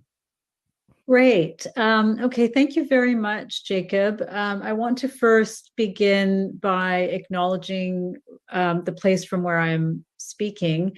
I am living and working on the unceded territories of the Musqueam, the Tsleil-Waututh, and the Squamish First Nations. Ironic for a conversation today, about property. actually, September 30th is the National Day for Truth and Reconciliation in Canada. So it's a day of observing. Let me ask the chat to answer this. Do they really think that property harms people, or do they just want control over the property to benefit them? How would the chat answer this? Let me know, guys. Do socialists really believe that property harms people, or do they just want control over the property to benefit them? Crash Bandit says they want control. Ketson says yes. That might be the most appropriate answer, Ketson. Control, the latter, control. Bot says they think it harms people. Shannon says they want control. Ketson says both. I think that it's both. I think it is. Because remember, like, these are true believers. I really do think that these people believe everything they say. They believe that capitalism is an oppressive force that abuses people, that takes advantage of them, that keeps them down, that harms them in very material ways. And capitalism is interchangeable with private property. So I think that they really do believe that property is harmful. But I think if we peel back layers of the onion, ultimately it's always about control. The 4 goals of the woke left are always and forever the same: gain as much power as possible, destabilize the system, attack capitalism, usher in their Marxist utopia. Gaining power is always going to be top of mind for them. They're going to do everything they can to gain as much power as possible. And so I think that control, we can't dismiss the idea of control, right? But I do think that they do actually believe what they say. You can't, remember, guys, these people are in a cult. This is a cult. This is like Jim Jones level cult. People's Temple, drink the Kool-Aid level cult. They really do believe this. Observance where we really reflect on the colonial underpinnings of our colonial present, in fact.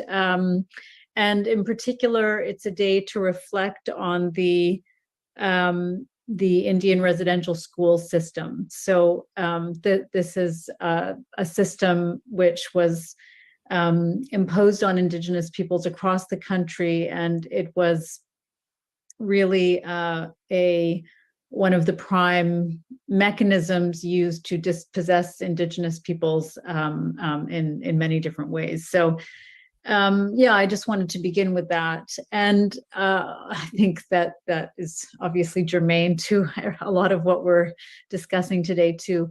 And I want to thank, Jacob for putting this panel together, and Sean and Mahim and Red May for hosting this discussion. And of course to Daniel for this really important intervention, and it's a very pithy and necessary intervention into prevailing debates on private property ownership and property more generally speaking. So thank you to you, and also to Jacob for translating it. This is true. So I have a couple of I guess themes I'd like to raise for conversation. And I think they're related to one another, but they might just be separate points altogether. The first is to ask about the whole issue of financialization and competing forms of use. So thinking about then the relationship between theory and practice, which you take very seriously in this book, and I think you do a wonderful job of actually using the theory to reflect on struggle, political struggle. So thinking about the house and the home, which figures largely in the text, and thinking about residential spaces and the struggles over housing. When we think about financialization, which is of course a huge part of contemporary markets in residential real estate, which affect people's abilities to secure tenure and shelter. Hang on, we've got Gamer Groiper, who is one of the good Groipers at the moment, saying, I just can't get over how boring these people are. I'll side with capitalists all day long as they have personality like me. Well, thank you. I appreciate that. But can we teach Gamer Groiper why these people are so boring? Because this is actually something we've talked about. Why are socialists so fucking boring? This is why when we do socialism streams, we have alcohol, we have knitting, we have banter in the chat, we have appropriate banter. Why is boredom intentional? Why are they being intentionally boring? Why?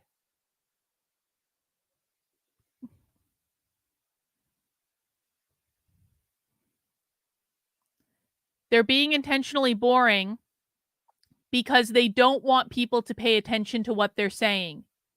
They're being intentionally boring so you stop listening to them. They want you to be bored so you don't pay attention to them. So you don't listen to them. This is why we have to entertain ourselves on Socialism Saturday. We listen to a lot of fucking word salad on Socialism Saturday. But like when we get to the golden nuggets where they're saying the quiet part out loud, that's the beauty of this. Is like you go through a lot, you're digging through like mounds and mounds and mounds of ridiculous nonsense, and then all of a sudden they're saying the quiet part out loud right in front of you. You're like, oh shit, motherfucker, really? That's what you believe? Oh, I got you now. It's intentional. The boredom is intentional. You got to fight through it. I sat through 3 days with 400 socialists in Chicago. I sat through 3 full 8-hour days of socialist trainings at that socialism conference in Chicago that I went to among 400 different like Antifa people. And the only reason that I could do that and keep a straight face is because I trained for this. I learned how to sit my ass down and listen to them for hours and hours and hours at a time. It is training, guys. This is like a workout right now. But if you can listen to this and you can understand them, you can do pretty much anything. Tayton, thank you for the super chat. It's just so insane. A lot of LGBT view themselves as their own identity, meaning they view themselves as their own property right.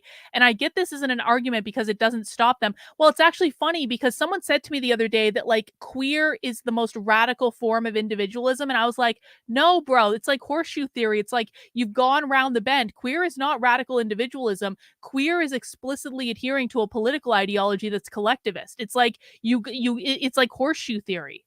It's not quite, it's like you go round the bend with it. I'm not sure exactly how to phrase it yet, but I agree with you. Thank you, Tayton.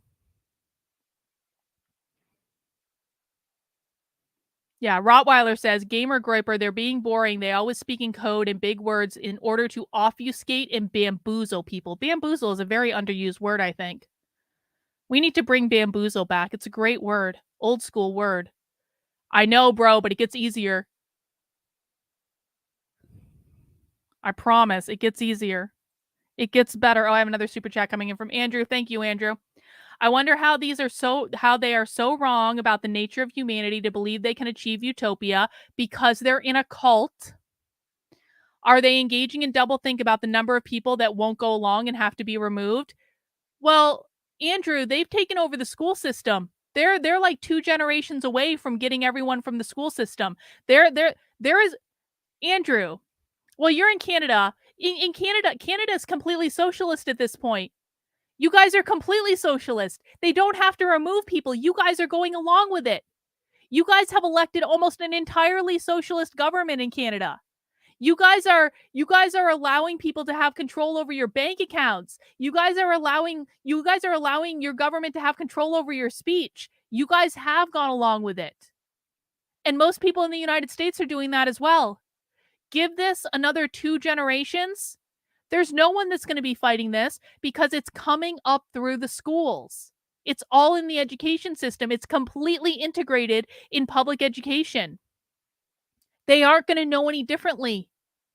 They're never going to know a world in which this isn't the reality. Really think about that. I appreciate the super chat, though. I'm sorry for the black pill I just handed you in return. I want to ask about the logics of ownership that are at play, because when we think about financialization, we are then no longer in that model of private property ownership that is really the stuff of analysis for Locke and Hegel and some of the other key figures that you discuss and critique in the book. So if we think about the way financialization is working globally and in many cities, from here in Vancouver to Berlin to Amsterdam to wherever, all through the global south as well, we have a business model in which profit is no longer the main objective, right? When it comes to financialization, financialized real estate holdings, we have the ownership of mass amounts of housing by private equity firms, where it's a business model where debt is actually not an issue for private equity corporations, and the main objectives is part of the main objective is to extract rent and to control a space, right? It's about spatial and kind of market control, and that, I think, is very different from the traditional figure of the landlord or the property or the individual property owner, right? Versus the non-owner. And the reason why I think this really complicates the whole scene of ownership when it comes to urban spaces and struggles for housing is that it really muddies the waters when it comes to our lines of opposition. Right. All right, I'm going to let her go on with that in a second. I just want to take this super chat from Queen Beth of the chat. My sister told me I'm a real Debbie Downer about how all the Marxists are winning, and if she listened to me, she'd give up. I was able to talk her off the ledge, but it was a tricky conversation. Well, that's because, Beth, a lot of conservative influencers have lied to their audience about what's going on in the world, and a lot of people don't really understand what's going on, and they don't realize how effed we all are because they've been lied to by the people they trust. And so if someone, what does that mean? Nice sounding lies are better than inconvenient truths. Like, you have these 2 booths at like a fair or something, and one has a big sign that says, nice sounding lies, like pleasant lies, and then the other booth has inconvenient truths, and you got like the longest line of people for the booth where they're going to be lied to, but it's going to sound really fucking, they're going to be like, you're both and beautiful and brilliant, and you are amazing, and you are winning everything in the world is just full of rainbows and unicorns and all these things. And then, like, at the inconvenient truth line, there's no one there because no one actually really wants to hear the truth. Uncomfortable truths. Thank you. That's what we're talking about, though. But just like you're planting seeds, people don't open their minds overnight. You're planting seeds. That's all you can really do. Right. So, obviously people engaged in struggles for housing, the expropriation movement in Berlin, and movements that are trying to challenge real estate investment trusts and such, are finding points of opposition. But I think in terms of our understanding and our theorizing about the problems of private property ownership and property generally, financialization poses different challenges conceptually. So what happens when it's not just about individual Hang on, Rottweiler, thank you for the super chat. And that's why no politician will save you. Go for the education system instead, homeschool. If you can't homeschool, join a co-op for homeschooling community. That's right. Get your kids out of public schools. If you like, by any means necessary, guys, get your kids out of public schools. Being old, thank you for the super chat. What is the % of people who blindly follow them without listening to them? Thanks for teaching this stuff. A lot. Very few people actually listen to these people. Like, I'm the only person on the internet doing this type of content. This is why I get so protective over Socialism Saturday, because this actually really does take a lot out of me. It's time intensive. It's like intellectually intensive. Like I get really, like, I'm really upset that my stream got disrupted tonight because of this. Because I'm like the only one on the internet that I know of actually teaching this stuff, because so few people actually listen to what these people are doing. So a lot of people are just going along with it. Again, they're going along with it for several reasons. Number one, for a lot of them, this is all they've ever known. They've been fed this throughout their entire educational journey, from kindergarten all the way up through college, okay? And so for most people, they are getting this information, but it's being doled out in like drips, drip, drip, drip, drip, all through their educational journey. They get a little bit of it at a time so that they don't know that they're getting it. Most people don't actually sit through like trainings like this until they get into college. They start going to socialist meetings. We watch a lot of socialist meetings on the channel. They start getting involved, and like they'll go into the DSA as like the entry level as the Democratic Socialists of America, or like the Bernie Sanders campaign or something like that. Then they start getting it. Then they start getting more involved. It's only like a very small % of really true believers who actually get to this level. But those true believers then go and work in academia, and then they get control over the college education, and then it drips into the next generation of students who don't even know that they're getting it. So most people don't read things. Most people don't spend hours a week watching socialism on the internet. Why would you if you could help it? I could be out at a bar right now having fun like I used to have on a Saturday night back in the day, in the before times. But here we are.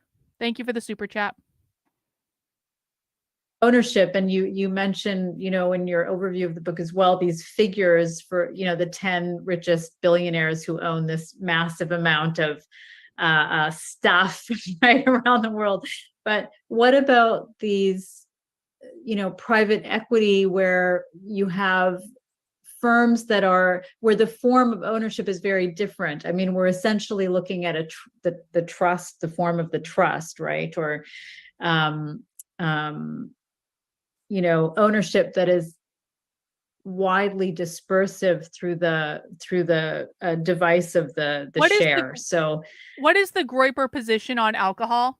I know you guys don't like drugs and you frown on weed and all that, and we're just going to have to agree to disagree. But what is your position exactly on alcohol? Are you guys like anti-alcohol or pro-alcohol? So that's sort of one thing I wanted to put on the table. It's something I've been thinking about a lot recently, and it'd be great to have a conversation about that. And the second theme I wanted to raise for conversation, which is one you yourself spoke about in the overview of the book, is I wanted to start off by asking, what for you would your analysis look like now if the afterword to the English edition had come as the first chapter? So when we take race, histories of enslavement, colonization as the starting point for our understanding of capitalism. Oh! Did you just hear that? When we take race, colonization, and enslavement as our starting point for our understanding of capitalism, because race is not about skin color, guys. It's about capitalism. These people draw it through to capitalism. Let's just go back. Hang on. Beautiful. Beautiful. Word to the English edition had gone was the first chapter. So when we take race, histories of enslavement, colonization as the starting point for our understanding of capitalism and property, what what does that produce? For the figures you're critiquing, what does that produce? I mean, what she just said is the basis of the 1619 Project. Whiteness is not about skin color. Whiteness is about capitalism. For Locke and Hegel, etc. And I know you do address that in the book, but I want to ask us to sort of delve into that a little more, just a little more. So one thing that comes up, I think, when we think about race and coloniality and property ownership is that coloniality, property ownership. In contemporary colonial contexts, then the property logics, which we can see as being, we can map them in a fairly clear way. That the one of obviously the key logic of ownership you're looking at in this text is the relationship between use and ownership, but there are other ones we could look at as well, like the place of ownership through title by registration, or these other property logics that are core to modern property regimes. In the colonial context, and I think Palestine provides a really good example of this, is a situation where the colonial imperative to control indigenous territory actually upends property logics as the colonial imperative to control indigenous territory. Colonization is about taking property and imposing the oppressive force of capitalism. Usually recognize them, right? It makes a nonsense out of rational property logics. So one example is how— Hey, Brooklyn, did you hear that UNESCO sent a tweet about comrades? Did you see that shit? In East Jerusalem and other parts of Israel, Palestine as well, the desire to subvert or suppress Palestinian ownership of their homes has led to a decades-long situation that has prevented the development of a capitalist real estate market, right? That's one example. We could think about how land title doesn't necessarily matter when it comes to the colonial imperative to control indigenous territory. So another example might be the Wet'suwet'en land defenders in northern British Columbia, who have received a lot of international attention. So people tuning in might be familiar with that case, but where a different form of title, Aboriginal title, which is a colonial legal construct, but nonetheless has been recognized. There is a little bit of legal uncertainty around the status of that, but the Wet'suwet'en Aboriginal title has been recognized by the Supreme Court of Canada, but the power of the licenses and the leases that have been given to the Trans Mountain Pipeline or the corporation, Coastal GasLink Corporation, who's building the pipeline, supersede that of Aboriginal title. Now, on a straightforward sort of property logic, that Aboriginal title, within a colonial jurisdiction, actually, it doesn't trump extractivism, to be clear, but it's a situation in which the recognition of ownership is still not enough to trump the interests of extractivism. So I think there are ways in which the colonial racial, dimensions of contemporary capitalism actually subvert property logics of ownership. And so that brings us back to squatting. And I want to ask some questions about how whether the figure of the squatter really gets us to the place where I think you're headed, where we're that we're trying to think about. And I'm thinking a lot about Robert Nichols' work now as well, where he so lucidly captures the paradox of trying to get land back for dispossessed Indigenous communities in particular, but also that extends to other marginalized dispossessed communities. I think, how do you do that without using the idiom of property, without using the logic of property ownership? So when it comes to squatting, of course, has also functioned in colonial contexts as a paradigmatic colonial device, right? And that's what's happening in the West Bank right now, if we turn back to Palestine. So squatting becomes the means of dispossession, actually. And that squatting often has, a very long, indefinite sort of duration. Like there's a long period of squatting before, and there's a question, there's uncertainty, will the squatters ever become legitimate owners? We can see historically through Robert's work and others how that operated in the United States. Jeff, thank you for the super chat. I appreciate it. Carlin, for real, I think you should partner with homeschool groups. Oh, there's a lot of groups that should partner with me, but they don't like things I do on the internet, and so they would rather lose than win because they don't like things I do on the internet. Is kind of like the easy answer. I don't know how I would partner with homeschool groups. I think homeschooling is critically important. I think that if I were Elon Musk and I had like millions of dollars to throw around, the investments that I would make in entrepreneurship would be around how do we make homeschooling easier for average people? How do we make homeschooling less intimidating for average people? How do we make it seem more attainable for average people? I don't know the answer to that question. It's a question I've been asking a lot, and I've thrown this idea out a lot. I've been like, why don't we have conversations about this? Why don't we bring people together to talk about this? I have yet to be able to get anyone to like buy into this idea for I think any number of reasons, and I kind of gave up trying, if I'm honest about it, because it's like, if I'm putting energy into something that just isn't working, like, it's just like, I'm going to move on to something else that I think will work, and at least to try something else. But I don't know if any homeschool groups want to partner with me, like get in touch, I guess. But I don't really know what I would do to support them, to be honest.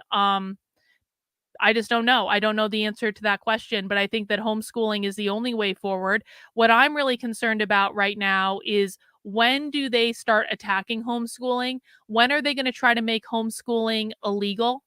Because they are going to try to make homeschooling illegal. I hope everyone understands this. It's going to happen at some point.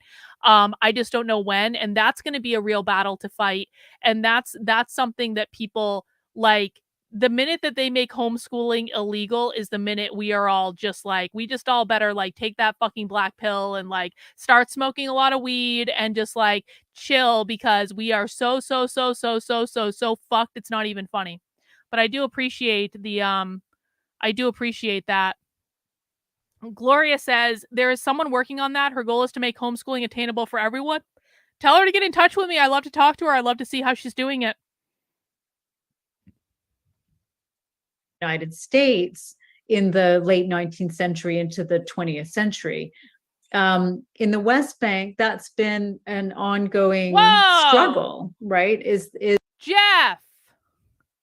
We're gonna go to Tayton first. Homeschooling equals that's Tayton. That's actually really, I hadn't actually thought about that before, but that's actually a really good point. Jeff, the big spender today. Thank you, Jeff. I really appreciate it. I just mean that over and over and over again, the final conclusion to these black pills is to homeschool. Yo, I agree with you, man. there's no one on the internet that agrees with you more than me. Listen, I think it was one of the Groypers asked earlier, like, what about private schools? The problem with private schools is that it's the same teacher pipeline. It's not just the public schools that are corrupted by this, it's all teachers. Anyone who has gone through a college of education or a teacher or any college at all, not even just a college of education, anyone that has gone to college is corrupted by this. Now, for the vast majority of schools, even private schools, you need to have a college degree in order to be a teacher, right?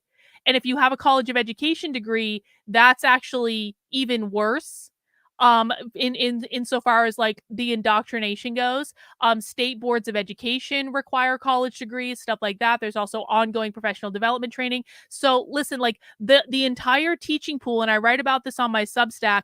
Just go to my Substack, carlin.substack.com, and look up like why school choice won't fix the public schools, because it's not the schools explicitly that are the problem.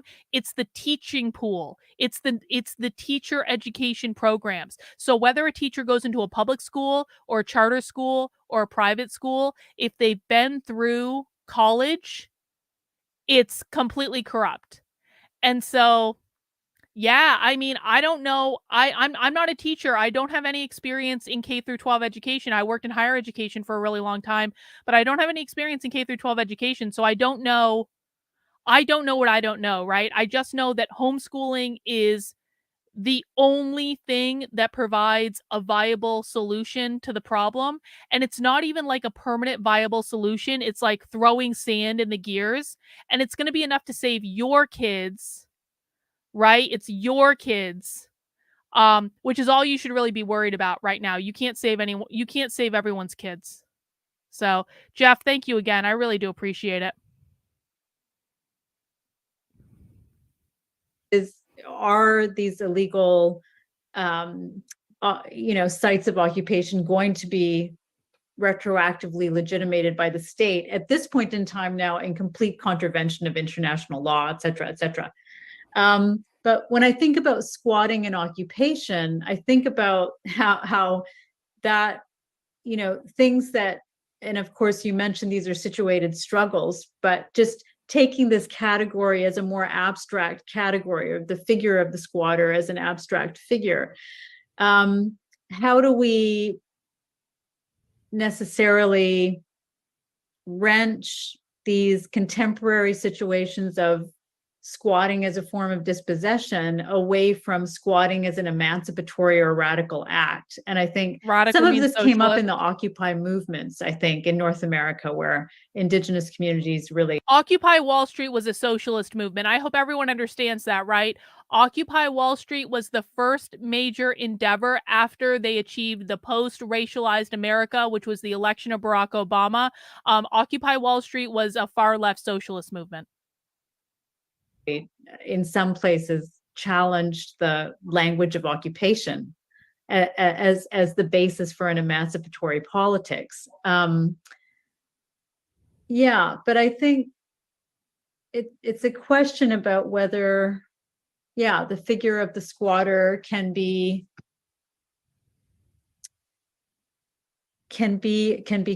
an emancipatory figure, because I think we have a tendency to think about colonialism and colonial capitalism, or some people. Do these folks talk like this when there's no audience? Yes. They talk like this all the time. All the time. And I know that because I've gone to their in-person events. I've gone undercover at their events. I've had conversations with them. And you are going to get away with going undercover at their events if you don't know how to speak socialist. Thankfully, I speak fluid socialist because I watch way too much of it. They really do talk like this all the time. This is an academic language. This is what they learned in college. This is how they learn to interact with people in college. And then they bring it into their meetings. They talk like this in their meetings. It's no different. It doesn't matter if they have an audience of one or an audience of hundreds. They talk like this all the effing time. People call it racial capitalism, but I think we're all talking about the same sort of formations, but economic, political, psychic formations. But we have a tendency to view these spaces as separate. You guys are sending in so many super chats tonight. I really appreciate it. Milo says, reminder. Oh, this is so exciting. Oh, I forgot about this. Reminder, by this time tomorrow night, the world may make history and have elected its first anarcho-capitalist libertarian president, Javier Milei. You should live stream the results of Viva la Liberty. I don't know how to say that last word. Yes, Viva Javier. I'm so excited. I really hope he wins. That would be such a white pill in these dark times. That guy is the king. That guy is amazing. I'm so excited. Yes, probably the future. I should have had Joshua Psychic this week, whether or not he was going to win. Carajo. I don't know how to speak Spanish. Viva Javier. When we look at the way that financialized forms of investment work, we know that they are without borders, right? They are without nationality. Without borders, so no borders, these no spaces country, are no tied borders. together in ways that I think we can no longer think about settler colonialism as something that's happening in a way that's completely apart. And we know that historically, all of these devices of ownership and resistance maybe traveled, right, through different jurisdictions. So yeah, I'm wanting to think with you on this figure of the squatter and notions of indefiniteness when it comes to temporality, because I think one of the hallmarks of ownership is, of course, having specific and certain durations, whether that's fee simple ownership, like absolute, or something that approaches absolute ownership, or a lease or a license, or some other form of an ownership right. And so the indefinite temporality of being present in a space has radical potential. I am drinking from Tripping Animals Brewing Company, Tripping Zombies. It's a sour ale with passion fruit, mango, and coconut, and it's delicious and it's delightful, and I feel like I need a little umbrella in it because it's so tropical and beautiful. Thank you for asking. But yeah, I would ask that question about the figure of the squatter specifically. So I think I'll leave my first question. Excellent. We finally got to the end of the first question. That's Jacob, great. I don't know if you want to. No, Jacob, don't elaborate. Yeah, no. God damn it. You're going to answer the questions, no? Me? Yeah, sure, right. I'm just a translator. I don't have one. I don't use my own voice. I could add one more question, but you could also just answer these or try to attempt to answer them, and then I could throw mine in later if you want. What do you think, Daniel? No, I mean, maybe go ahead and then I can pick.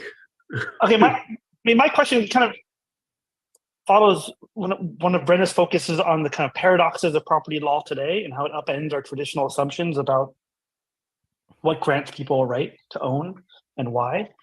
The question is really just about law and the legal critique of property and the form of law itself, which doesn't play such a huge role in your book. It's kind of taken for granted that law is kind of a mechanism of distributing or dominating power. And I'm wondering, and Brenna focuses so much on law and the legal form of property as a form of abstraction and how it works through law. There seems to be some kind of gap, right? And maybe that's where the questions are also coming from, right? How does law function as a mediation between our subjects and the world and each other? Because right, property doesn't just exist as a pure relation, right? It's always mediated through law and through the state.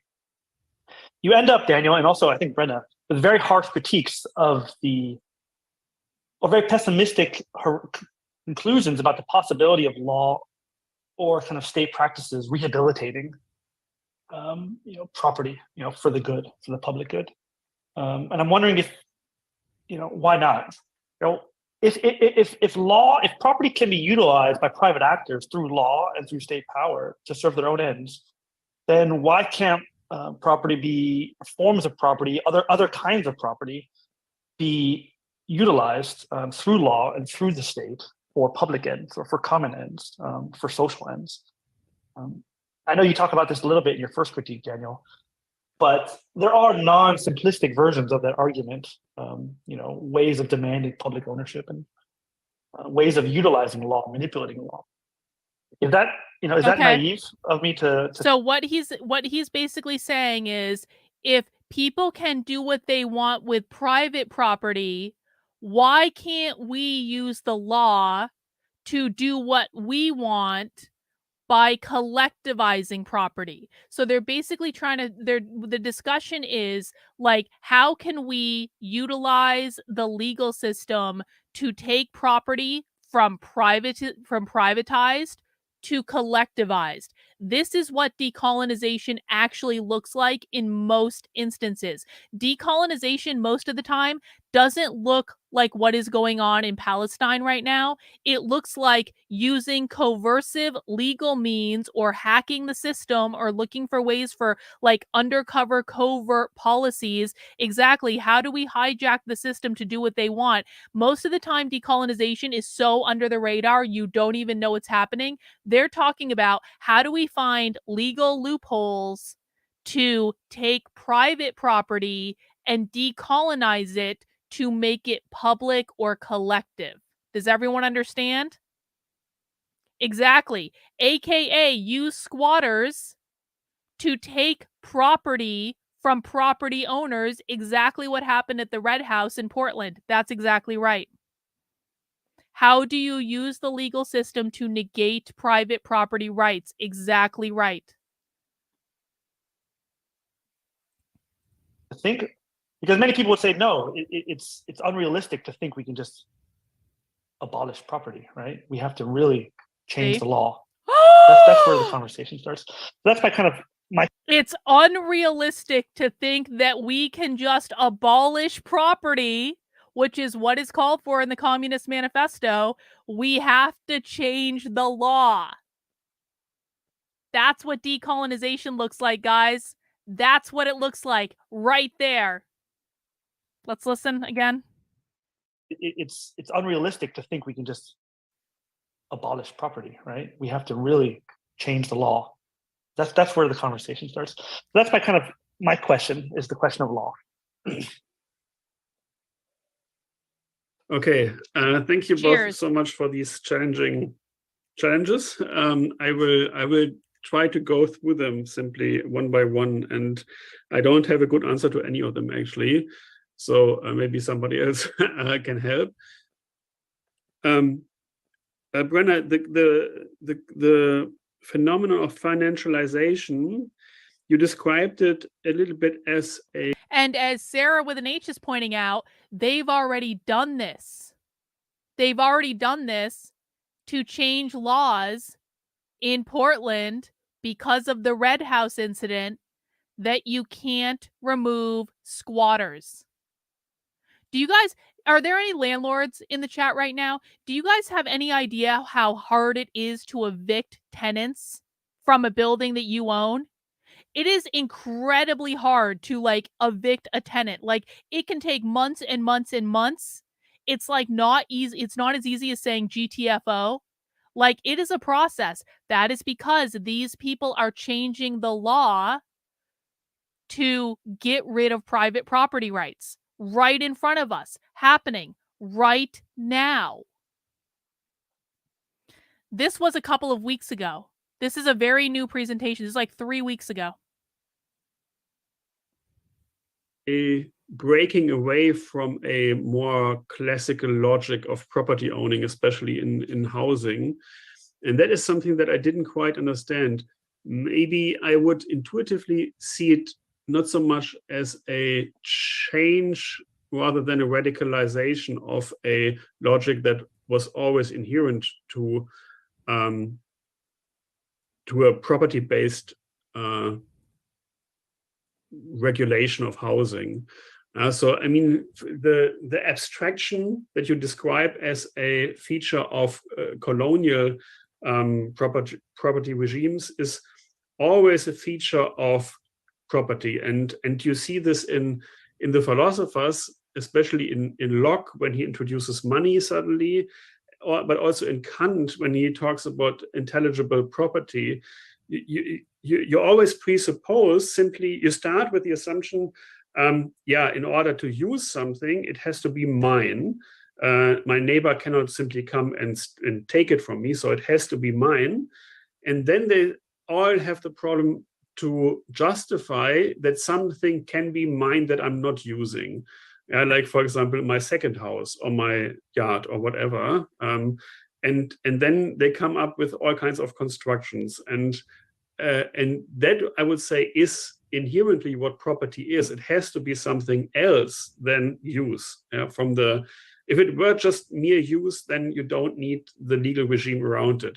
And I see financialization, or the tendency of these regulations or the proprietors becoming more and more abstract and less visible and more anonymous, more as a radicalization of this abstraction tendency that was always part of it. And I would say also, I wouldn't see it so much as it is definitely a problem because it makes the problem more and more acute, but it is also, I think, a chance for intervention. For me, the COVID pandemic, when it started, when suddenly there was a complete openness, or at least for a few months, I would say, there was more of an openness to confront the property regime that was so abstract and financialized. Look, with the concrete needs at hand. He just said they used COVID in order to confront the propertied regime. Never let a good crisis go to waste, right, guys? He literally just said, during COVID, it was much easier to confront the propertied regime. Well, why might that be, do you think? Golly gee, I wonder. Being old, thank you for the super chat. They have infiltrated homeschooling. Well, they've infiltrated everything.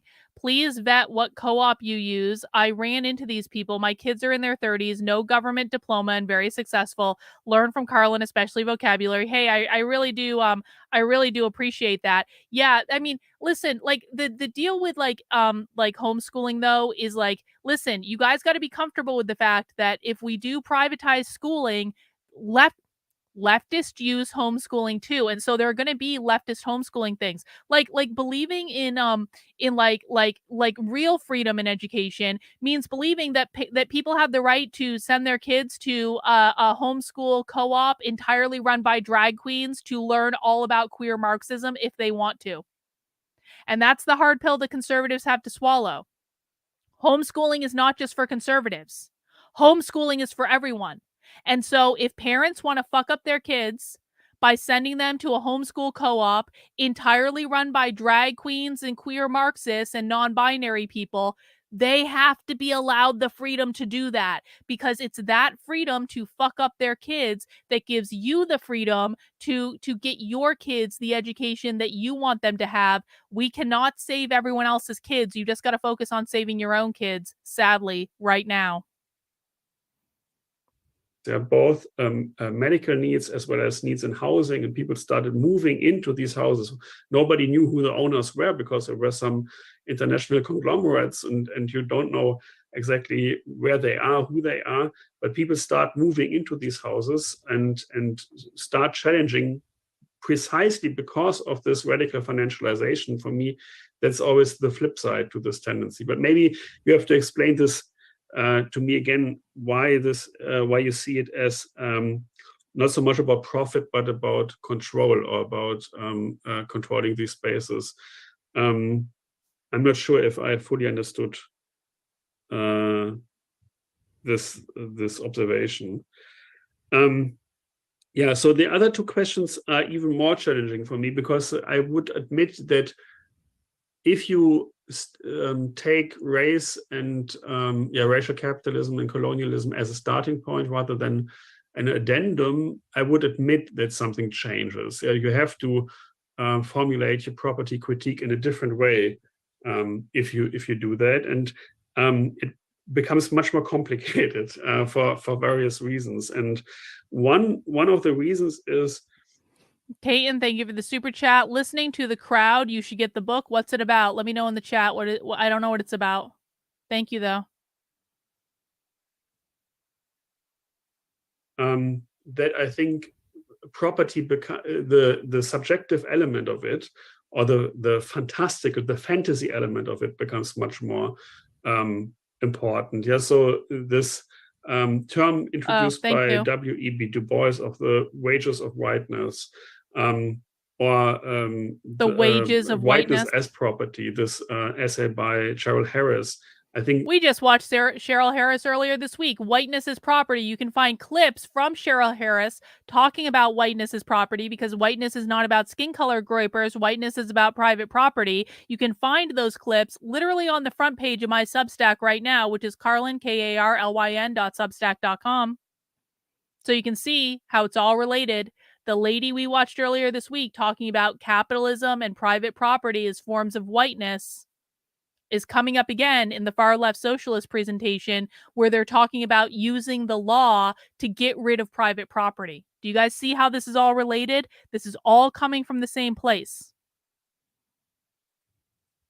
Both speak to this fantastical element quite nicely. It's of course not just a fantasy, it also comes with material privileges, but the idea to understand your own whiteness as a property, even if you don't have any material property, that makes it much harder to organize the working class. And this was already the starting point of Du Bois. The question: why did after the abolition of slavery, white workers fight with their own white exploiters against other workers?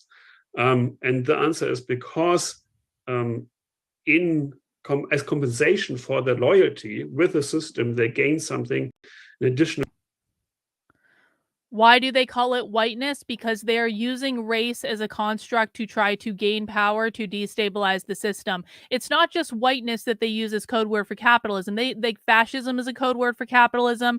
Anti-racism is a code word for anti-capitalism. Like they have, like the gender binary is a code word for capitalism. Most of the language that socialists use is about disrupting capitalism and private property. Listen, bro, trust me. Just keep coming back to Socialism Saturday, and you are going to see over and over and over. These are all white people. Every single person involved in the presentation today, they're all white. If they really hated white people, then why would they have 4 white people giving a presentation? They don't hate white people. They hate capitalism and private property. It's literally all they ever talk about. This is how coded language works. They use the coded language to make you think that they are talking about one thing when they're really talking about another thing. It's designed to deliberately confuse you, to keep you fighting the wrong problem. This is why I'm so adamant that you guys have got to really rethink all the race stuff that you're doing, because like you're fighting the complete wrong problem. This is not the real problem. The problem is people trying to get rid of private property rights and capitalism. That is the real problem. And they're using language deliberately to try to confuse you. But if you listen to them, they will tell you what they're doing. I understand it's difficult when you're first new. It really took me a while to like wrap my head around this. I really do understand. I understand why it's difficult. Okay? This is a great question. Why is it because whiteness? Because is it whiteness because race gets people? Well, so listen. Okay, so critical theory is the tool that they are using in universities to try to indoctrinate people into a far left political ideology. Critical theory is Marxism. Critical theory is socialism, communism. Okay, critical theory is the toolbox. In the toolbox, you have race, you have gender, you have sexual orientation, you have gender identity, you have disability studies, you have fat studies. Like, these are all different aspects of the toolbox, right? Like, race is like the hammer. The hammer is the tool that they're going to use most often because race is one of the things that they can use to rile the most people up. But it's not just race that they're using to advance critical theory. Like, race is just one tool. They've also got gender, which is the screwdriver. They've got gender identity, which is the power drill. They've got disability studies, which is like the weird little wrench that you very rarely use. They have all these things. All of these things are in their toolbox. It's just that race is the one that they're using that is one of the most effective tools, and so they use it an awful lot. That's what it is. But they're not just using race. They're using all the other identity categories as well. And if you look for it, you're going to see it. A wage, namely this psychological wage of being white. And I think you find something like this even more so today, all over the place, where people are really made complicit by having this kind of fictitious control. This idea of my country, my manliness, and so on. This fantasy that you are the owner of something, even if it's only fictitious. And I find this essay by Eva von Redeker about phantom possession quite brilliant in that respect, explaining neo-authoritarian tendencies as this fantasy in having ownership about something. But this is just one way in which it becomes more complicated. And the other is, I think, maybe this is also crucial for all of your questions, is really the relation between the property regime and open violence, or this mute compulsion of the property regime and the open violence of dispossession and of genocide and so on. That often what he's talking about right now is what's going on in Palestine. They're going to use what's going on in Palestine right now as proof of what he just said, which is private property is literal violence that results in dispossession and genocide. Okay? Does everyone see that? We're going to listen to that part again. But he just said, like, the property regime is directly related to open violence that results in dispossession and genocide. You never have to shut up when you're asking good questions, bro. Don't worry about it. You're right for sure. Are you open to the idea that no, I'm not open to the idea. And it's not as though I didn't consider it. It really isn't. I don't want you to think that I didn't consider it, because I did. I used to be in this camp. If you read my book, you will see that I'm talking about race a little bit. Now, everything I said still holds up, because I always said that whiteness wasn't about skin color. It was about who owns the property structure. But don't think I didn't consider this. Don't think I didn't go through like a full year where I didn't consider this. I have considered it. The thing is that I've just watched enough of these people now, because I've watched you think you're bored, bro? I have watched thousands of hours of this. This is why I'm protective over this. I have spent thousands of hours of my life in the last year and a half watching these people. Think about what that does to a person. So it's not as though I haven't considered it. I think that you guys have not adequately listened to what the left is doing. And again, I understand why you haven't. I really, really do. But I hope that you're open to considering that you are wrong on the racial grievance aspect of it. I am being open to the Jewish stuff. I'm allowing you to show me the Jewish stuff, okay? I need you guys to be open to the fact that you are wrong about the racial grievance stuff. The racial grievance stuff is coming from an extremely toxic part of the community that you guys are involved with. And I'm not talking about Nick. I'm not talking about a lot of the grapers that I've interacted with that are nice. There are and you know what I'm talking about, because we talked about this last night. There are extremely toxic elements of the community that you guys are involved with that have convinced you of things that are wrong. They're just wrong. And until you guys extricate yourself from those toxic people, I don't know how effective you're going to be able to be. So I'm trying to show you what's really going on, and I hope you're open to listening.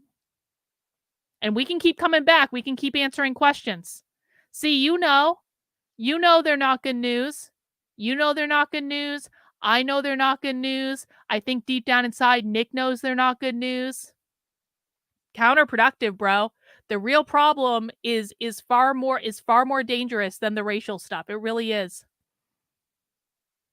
Regime and open violence or this mute compulsion of the property regime and the open violence of dispossession and of genocide and so on, that often in more traditional Marxist accounts is seen as like pre-capitalist, and now we have the mute compulsion of capitalism where everything is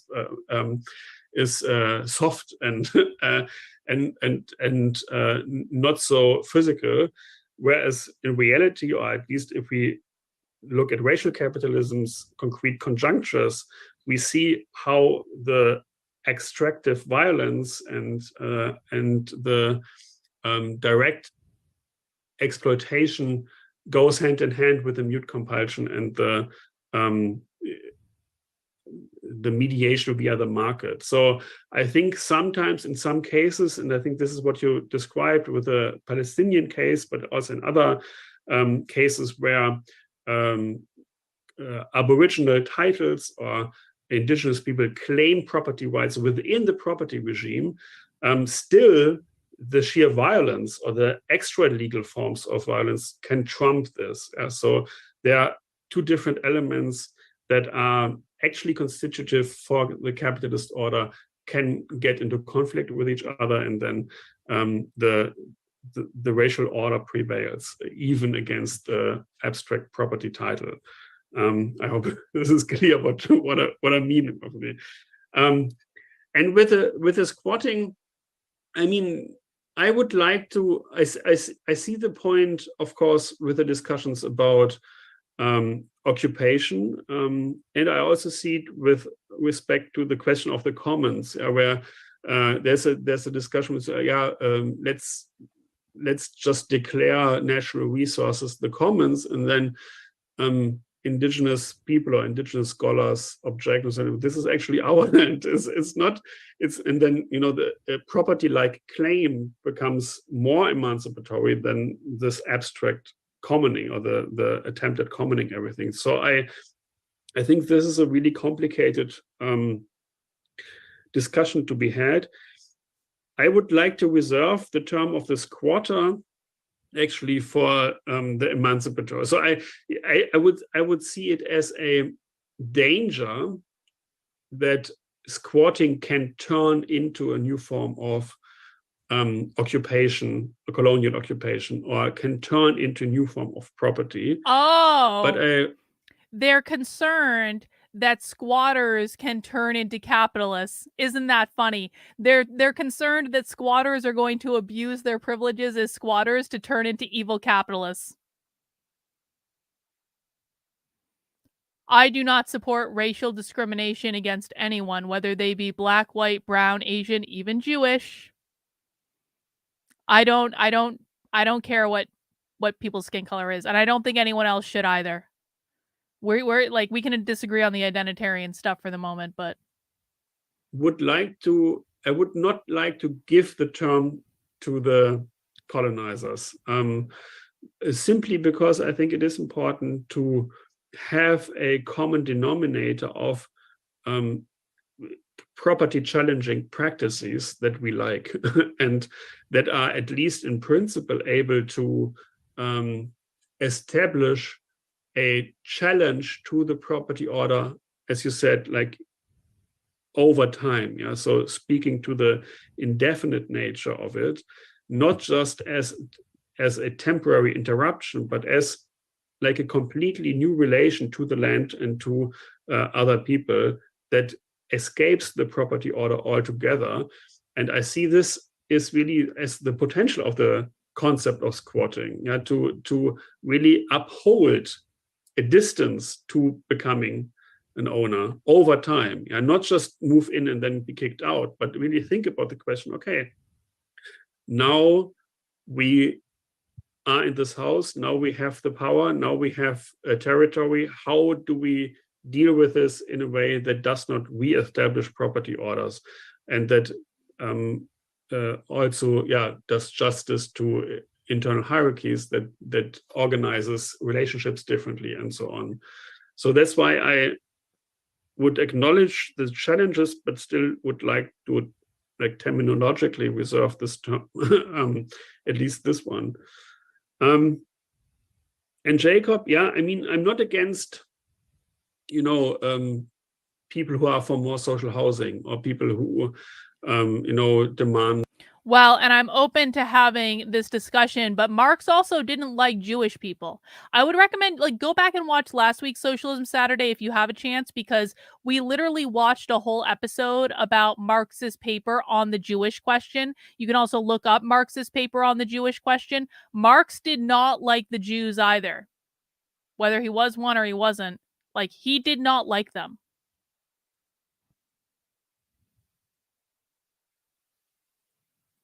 The expropriation of housing trusts and pursue this by means of the law. And I would prefer to live under a regime that is a social welfare state rather than a neoliberal austerity state. So there are differences within the legal system. That's. I'd prefer to live under a social welfare state than a neoliberal austerity state. Isn't that interesting? That's clear. But I think with property, you stop too early if you do not see also how the form of the law is influenced by the idea of property. Yeah, so property is not simply one essential right. The right to property is not only one essential right for capitalist society or in liberal thought, liberal political philosophy, but it is actually the model for all other subjective rights. Yeah, so we used to think property is the model for all other subjective rights. It's like my speech. This is my property. So the right to property. That's actually more important. So what he just property is the model for all other subjective rights. So your speech is private property. Your I mean, this is this is so subtle, but it's also so fucking mind blowing. When you think about the implications of they consider your speech to be private property, what does that mean when they want to abolish private property? That's not good for you, gripers. It has basically influenced the form of the law altogether. And this is something that you will not overcome by simply staying within the legal framework. You have to overcome this kind of moral grammar, normative grammar that the liberal legal order imposes on us in order. How do you think that equates out to text censorship? If your speech is private property and the government is directly influencing tech platforms to censor your speech, that seems a little bit fascist to me. Wouldn't you say? It's not even that you own nothing. It's not even that you own nothing. You don't even own your own speech. You don't own your own thoughts. You don't own your own ideas. It's all property of the state.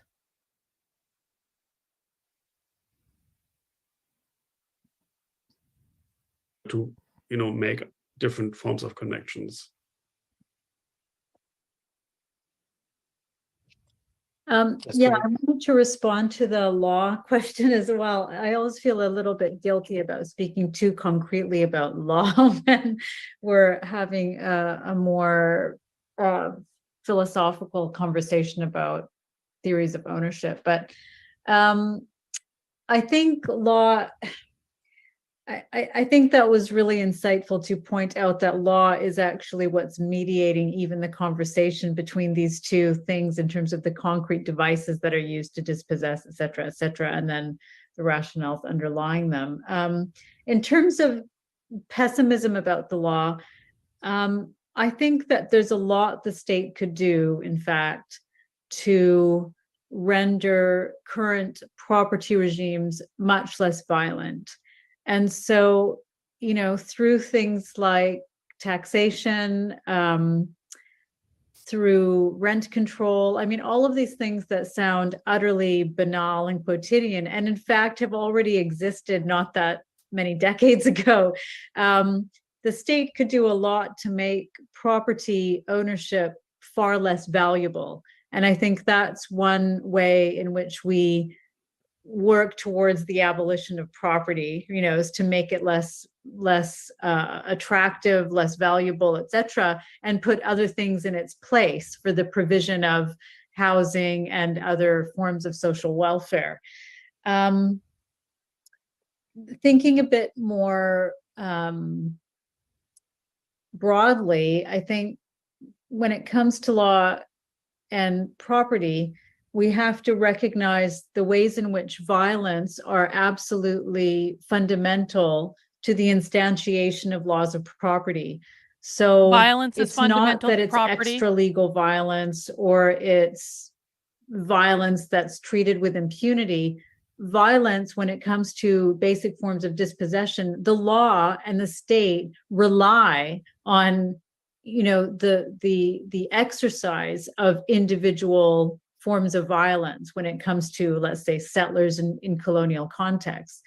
Here in British Columbia and in most settler colonies, the state could not maintain its claim to having underlying sovereignty over Indigenous land if it weren't for the violence of settler society. So I think that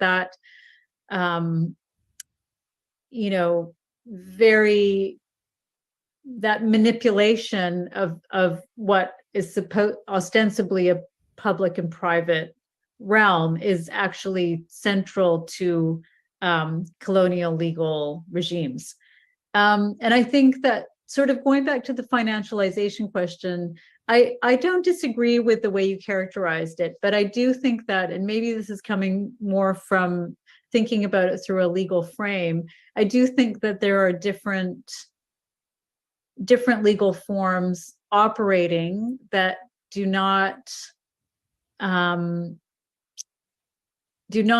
necessarily sort of captured by or best described within our traditional understandings of private property ownership. So, we can think about how one thing that is key to financialized real estate is the public-private financing initiative, right? So that's a case where it's not private ownership per se, actually, it's the state acting with private finance to both expropriate wealth, via the money that the state gives to these private corporations to build residential housing. So it's an expropriation from the so-called public, along with an ownership model. Yeah, Tate, and you're not wrong about this. I mean, this is effectively what they're saying in this presentation, isn't it? Anything that's protected, anything that you as an individual have that's protected, is considered a form of private property to these people, and their goal is to abolish all private property. That's, I mean, really drilling it down to the bare bones, Tate, and I appreciate that. Well done. Allison says, they want to totally change your consciousness to want what they want. This is true. They want to architect all of society so that you want what they want without even understanding what's happening. If you want something different, they must change that overtly or covertly, directly or indirectly, in any number of ways. Absolutely correct. This is why they took over education first. They're architecting all of society so that all of the things that they want to do become foregone conclusions. Like they want no one question. This is why no one fights back against this. This is why no one rebels against this. This is what they've been taught their entire lives. That doesn't fall then neatly into a private ownership, like an idea of private ownership, but is completely for private profit. That's one example. I mean, financialization is such a huge sort of umbrella term that captures a lot of things. But I just wanted to sort of. Why would there be a need for banking? The state is going to provide you with everything you need. Why would there really be a need? I mean, if there is banking, the state is going to control it. The state's going to control your bank account. The state is going to be the only thing putting money or credits in your bank account. There's no need for there will be no private banking. That won't exist anymore because that's a form of private property, right? And everything in your bank account will be at the grace of the state. The state giveth, the state taketh away. The state is the thing putting the credits in your bank account. The state can just as easily go, you know what? Those aren't really your credits. They're our credits. They're the collectivist credits. You don't if you step out of line and say something the state doesn't like, watch how quick. What did they do in Canada? What did they do in Canada? When people just drove their trucks into the Capitol, they froze all their bank accounts. They took their bank accounts away. The bank accounts were the property of the state, not of the individual.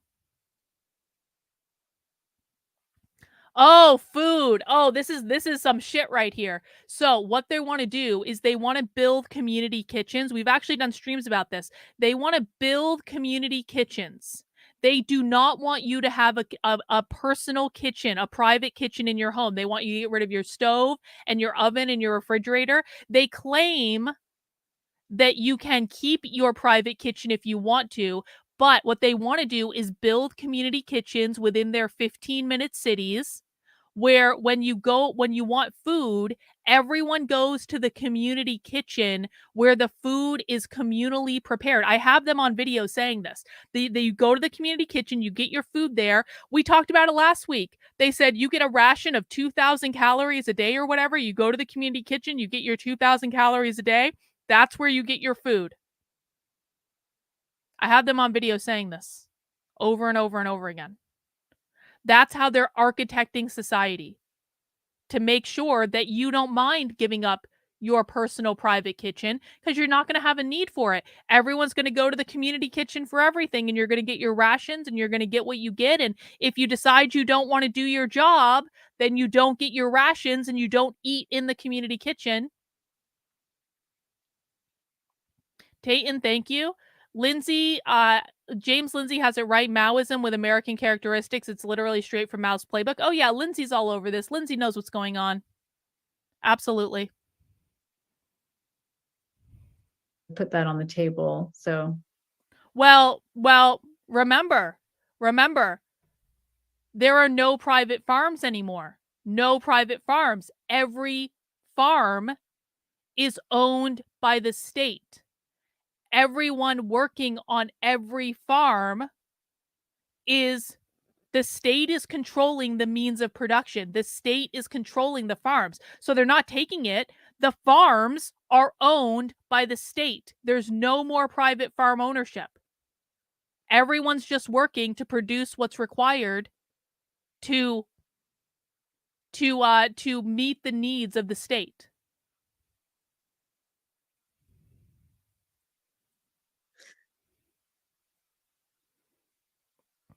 Okay, got it. Yeah, no, I understand it much better. I think there are many of these hybrid forms or mixed forms or new forms of property that we didn't know before, and that Hegel and Locke and so on had no idea about, and also Marx not.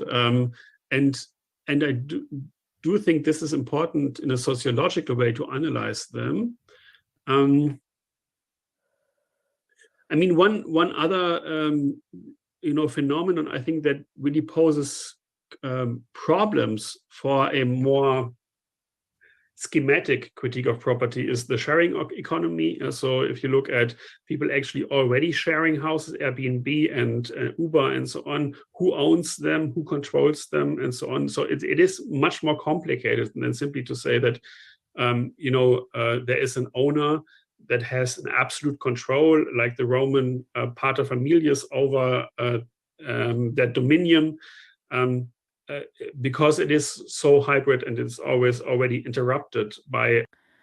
Do they admire North Korea? I don't actually really know because they never talk about North Korea. Isn't it interesting? They have never. I have never seen them talk about North Korea. I've never seen them really talk about China. If I'm honest about it, that's not. Maybe I'll look for a stream like this next week. They definitely did. Haymarket Books did a stream about Lenin, about a month ago. I'm gonna look for this next because I've never seen them actually talk about North Korea before. But that's an interesting question, Illustration Station. Appreciate it. Other claims and I would acknowledge this as a sociological tendency, but I do think as much as they still work with property rights, they still draw from the imaginary of the general property order. And this is the level where I think the property critique should start on this more general level, and then zoom in to these concrete forms and look at what is going on where. But I would still argue that it is even with these hybrid new forms, it is illuminating to look at, for example, the ethical and social damages that are being done, or the obstacles to use that are being imposed by them being property. And therefore, there is something that has not changed. There are a lot of things that have changed, but there are also some things that have not changed, and they are decisive.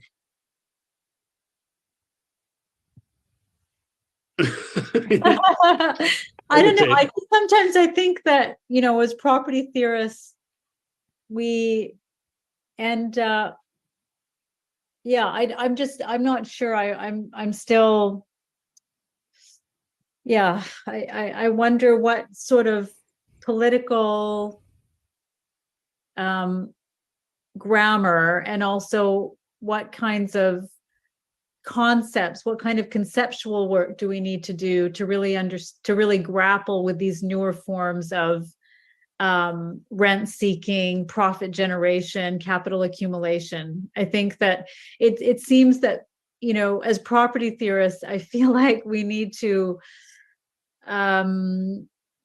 grapple with these questions in a way that scholars of labor relations seem to be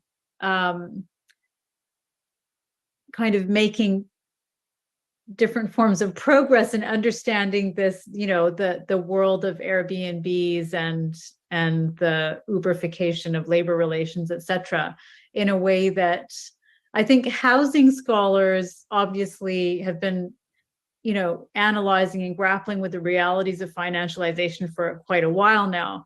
But I don't see in that work much attention being paid to theories of ownership. And so, I think there's a lot of ground, for us to think about in terms of how do we take our critiques of the property form, how do we make them capacious enough to really grapple with what's happening in if we're thinking just about housing, residential real estate markets. But that's. Sure. No, I completely agree. I think for this debate, it is really important to have it clear what exactly is problematic in property. And I mean, if it is about merely the exclusive character or about profit generation, then socializing housing is one solution. Just give it to the state. And have a rent control, have better rent control. So the problem of maybe people not having houses can be addressed by that. But if there is something that is also problematic. Did he just say that the problem of people not having houses can be addressed by collectivizing property? I'm pretty sure that's what he just said.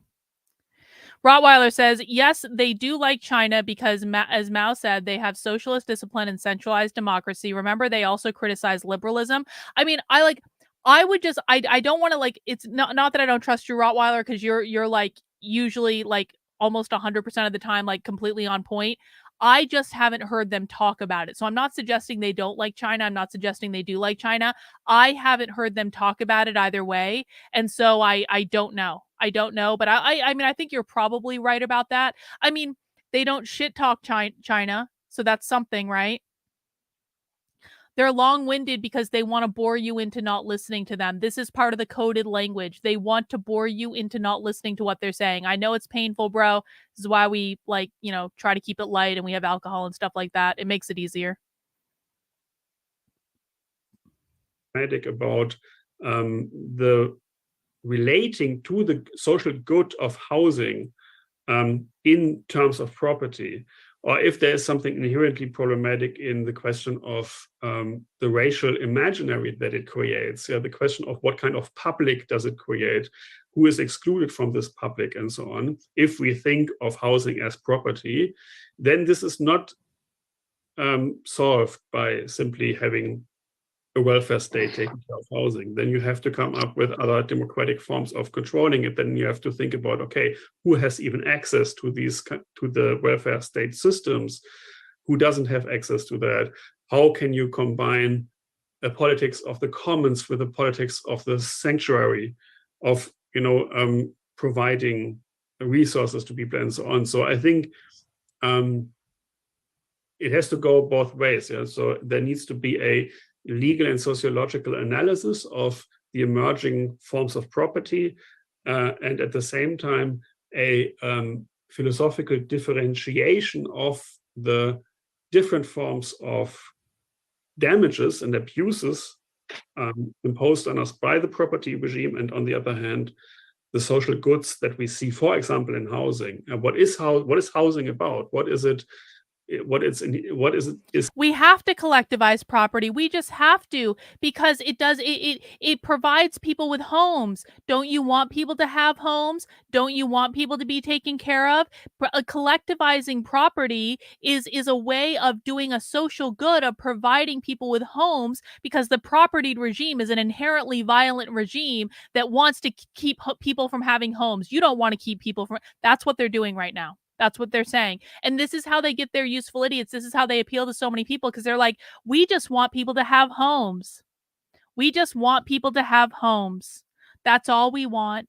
Don't you want people to have homes? This is the best way to get people homes. You don't want people to be homeless, do you? That's how they do it, guys. Beth, thank you for the super chat. My AFib is misbehaving. Please send thoughts and prayers and well wishes. Everyone send prayers and love and healing energy to Beth. She's our queen. We can't lose her. Thank you, Beth. Take care of yourself.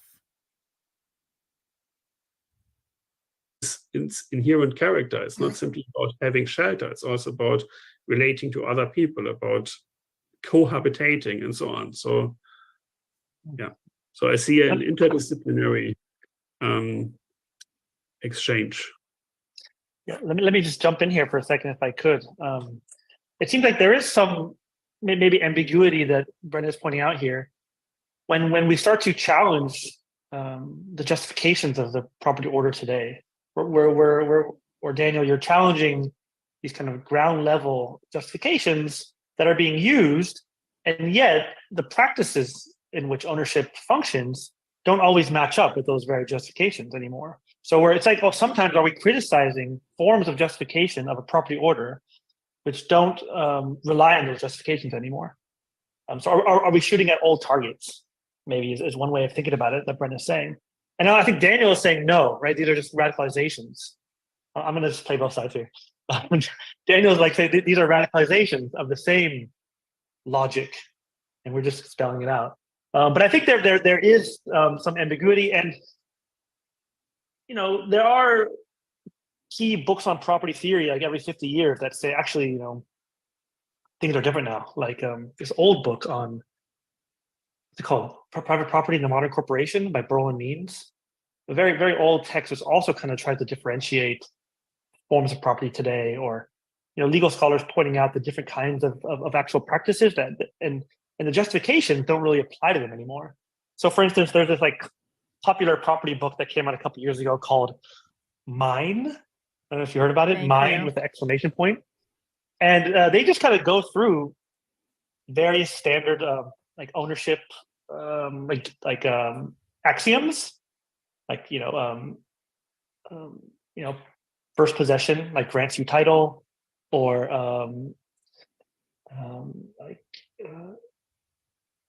if you have something, then you can then you have like an obligation to care for it, or just like common dogmas or axioms of property law.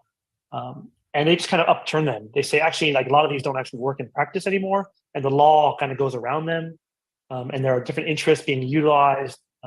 So they're much more flexible than we would give them, than we allow them to see. So that when we attack or criticize the absoluteness of property, we're kind of missing this flexibility of the property regime to adapt to new forms of domination, exploitation, and alienation. I think that's where I'm seeing this conversation, right? The flexibility on the one side versus like the need to critique this foundation on the other side. I could give you guys time to reflect on this. Actually, sorry. What? Go for it. I also have Go ahead. I have a lot of questions also in the chat from the public. So after you respond to this thought, we can go through some of those questions.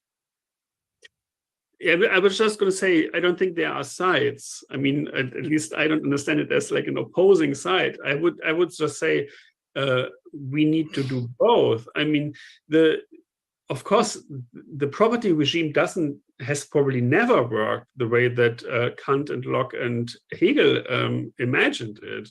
It was always different in reality, but still they provide legitimatory discourses that are also effective and operative in the world. Yeah? And if you ask people, okay, why do we need property? They give you basically a Lockean answer. And it's not that, and I think this is very much in the imaginary of the liberal. They believe that private property is a social construct that's been created to oppress people.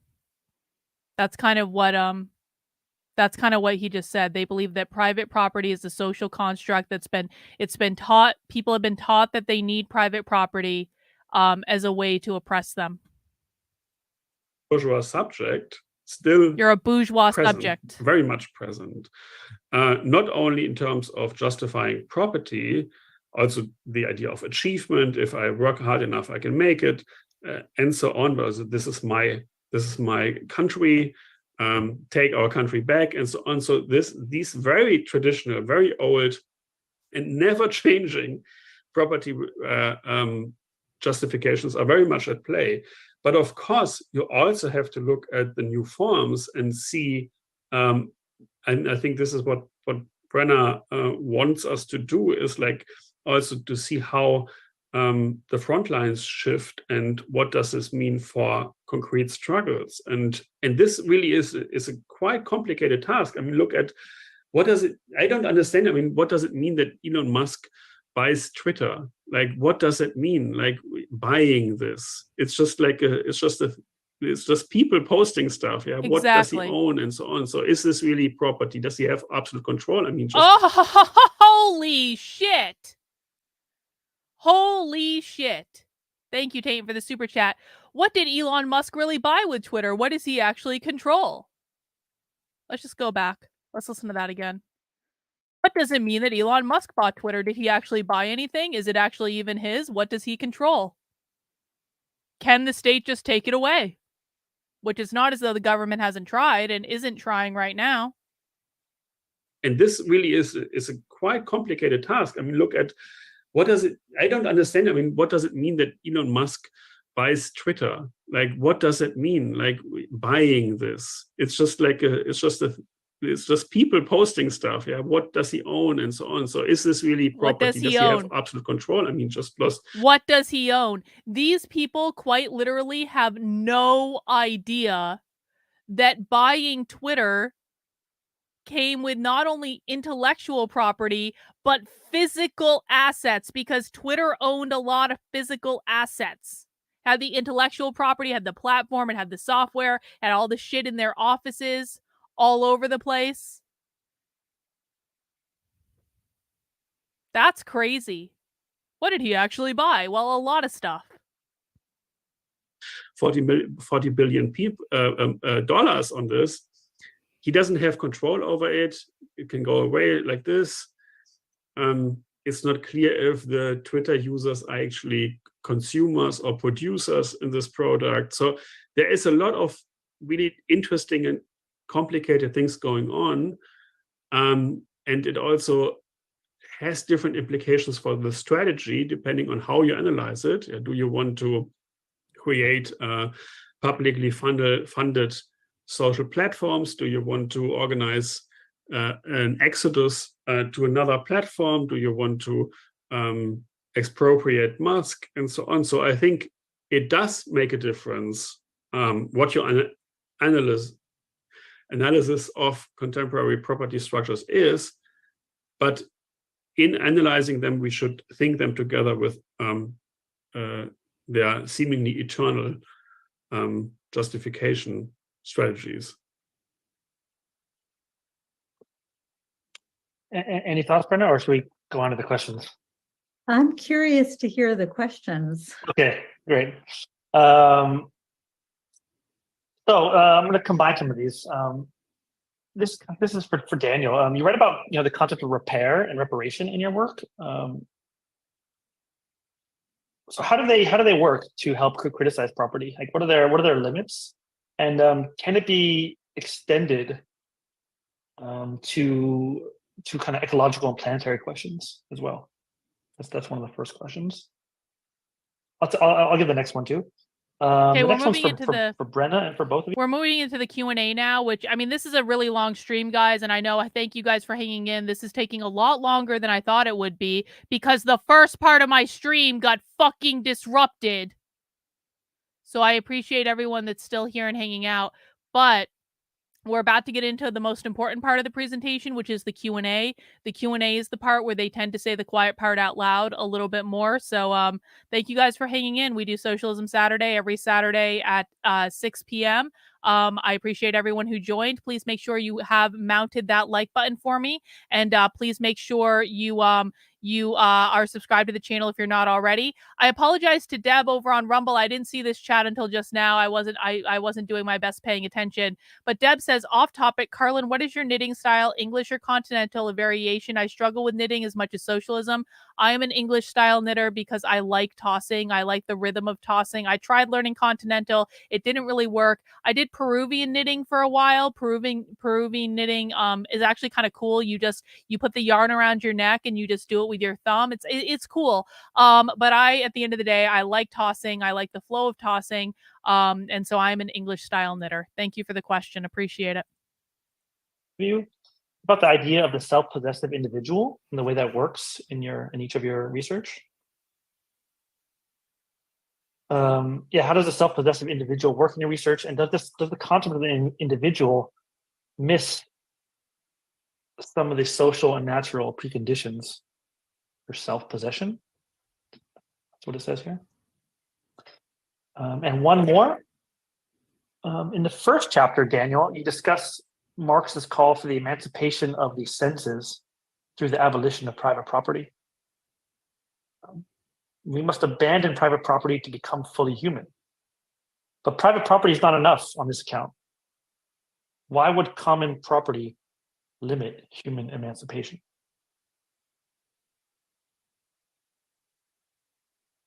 Wow, these are all very good questions. Okay. So anyone can answer it, yeah. Should I start? Try to start? Yeah. So the notion of repair is simply at the beginning simply the opposite of the destruction. Yeah? So if there is something abusive in the property regime, property is an obstacle to use in many respects, both because it damages the object as well as the subject, then any attempt at repairing or preserving the object and the subject must challenge the property regime.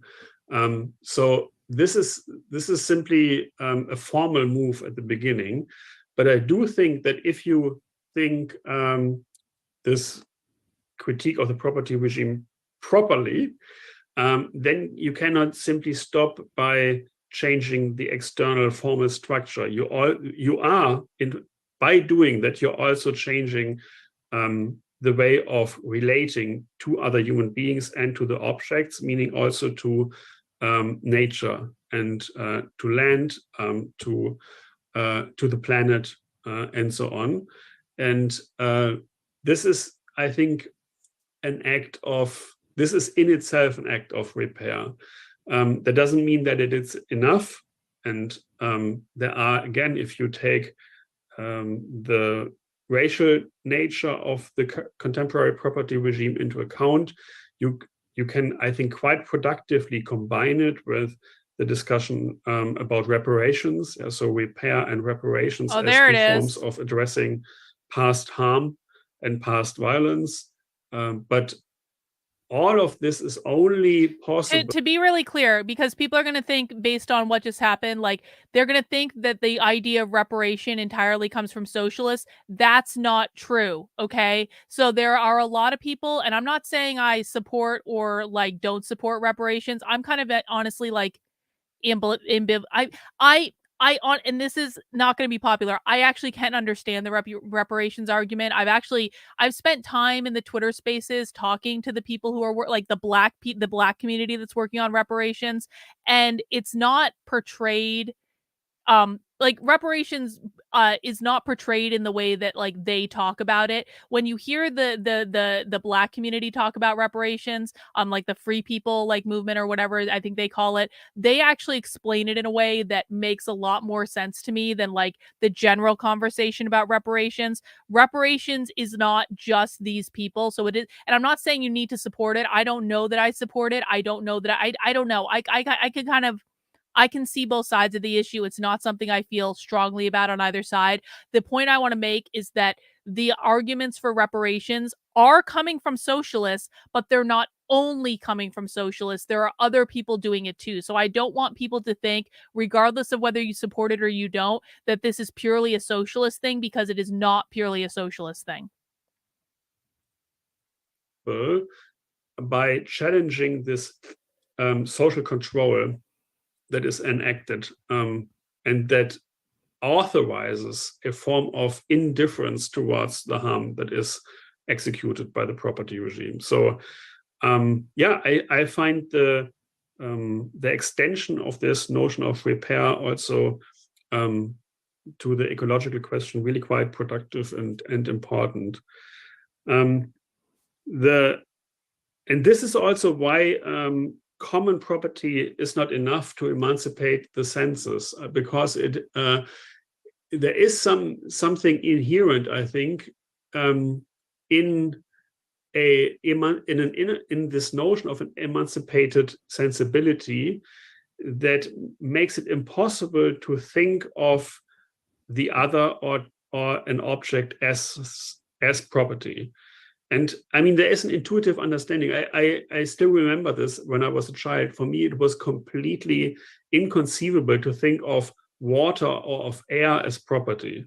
I simply believe that there is something in the ontological quality of these things that makes it just weird to think of this as property. And we have this also intuitively, like about like love or other social relations, where we do not want this to be property mediated through exchange, but there is something inherent to that. And this is something I think also, I think Marx also acknowledges this in saying that an emancipated sensibility of human beings cannot even collectively understand the planet as its property. That would be, and this is what Marx actually says in this one passage in Capital. So my interpretation of what he just said about water and air is like, that's how they're going to conflate it to make the argument that like, well, water isn't private property, air isn't private property. If these things are private property, then nothing should be private property. Because water and air need to be part of the collective for the collective good. You make those things private property, a lot of people are going to die, which is actually probably true. But like they're going to try to say, well, Well, these things aren't private property. These are for the collective good. Wouldn't it be nice if everything was for the collective good? Are you guys tracking with the argument that I'm making? Does that make sense to people? It says, this future generations will find this vulgar. To think this idea that we have property in something, that's a completely vulgar and obscene understanding, and kind of just said that the idea of private property is going to be vulgar in the future. Like, yeah, just old-fashioned and like done with. Yeah, we will have much more creative and we will find much more creative ways of defining wealth, of what is it to have a rich, full life. And I think this is also the question to the self-possessive individual. Yeah, so property, again, speaking about, comes in many forms. Not all property is, of course, individual property, but the idea is that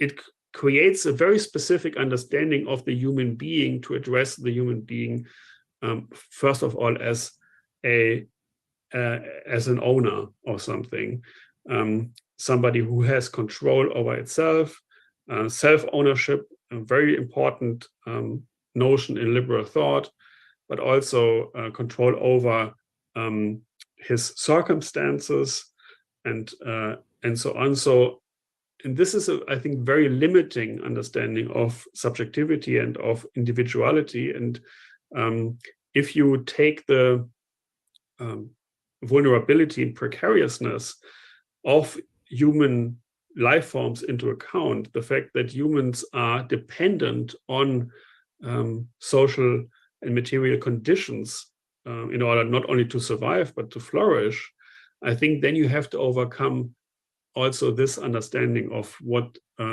individuality is. You cannot simply understand the individual. Oh, that was way worse than I thought it was going to be. I thought the argument he was going to make is human beings are dependent on these social conditions in order to thrive, and therefore that's why we have to make everything, all property, collective. What he actually said was human beings are dependent on these things to thrive, therefore individuality is bad. That actually turned out much worse than I thought it was going to be. Let's listen to that part again.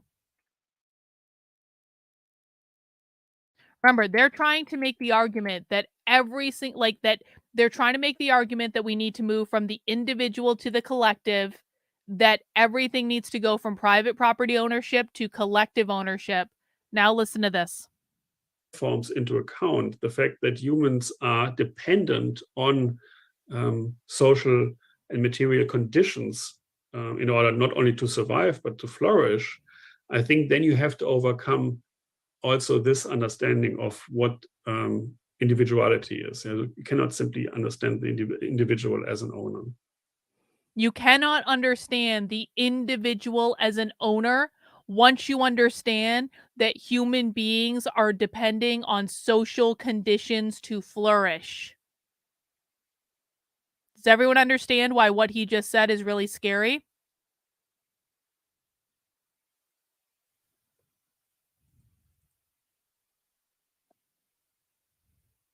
These people don't believe in individual rights. They only believe in collective. I think, I'm not sure if I have much to add to the question about sort of the self-possessive individual and that idea.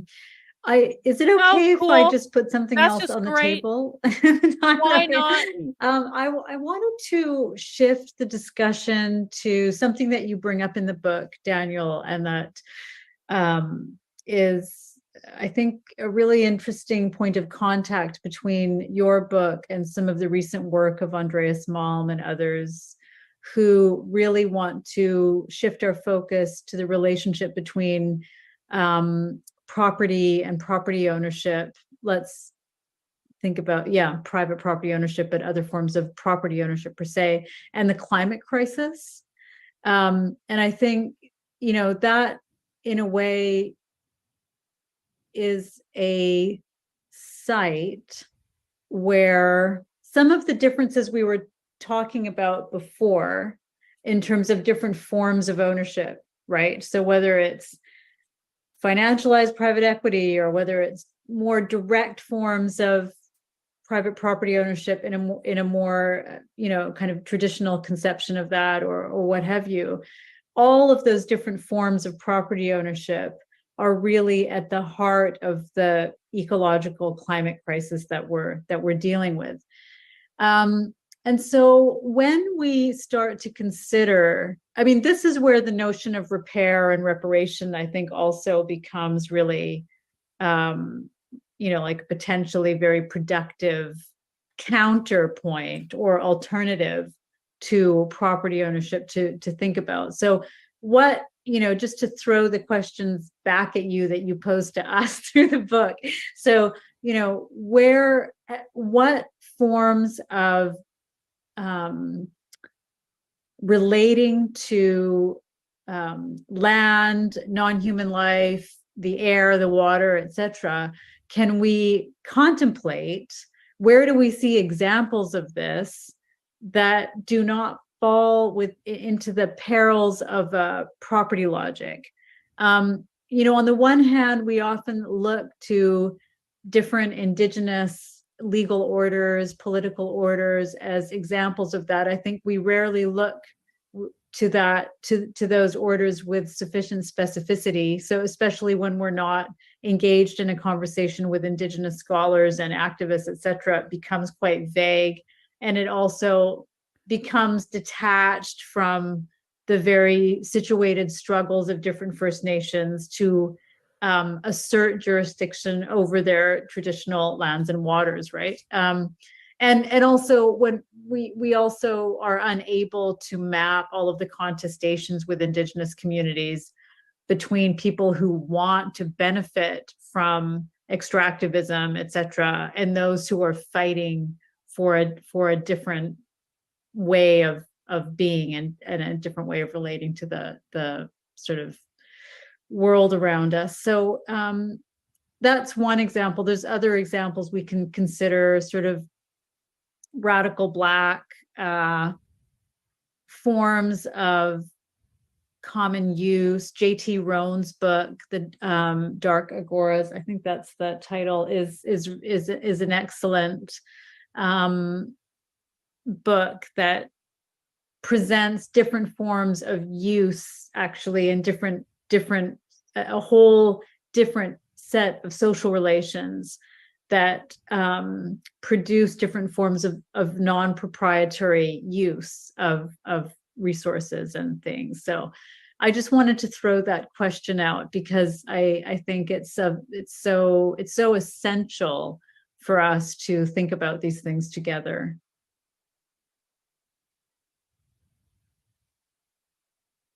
Jacob, do you want to say something for a change? Sure. Yeah, I think the language of possession and property is so ingrained in our linguistic habits that when they're about to talk about how they want to change the language to get people to get rid of this idea of private property, because this is how they do things. This is how they decolonize things. They change the language.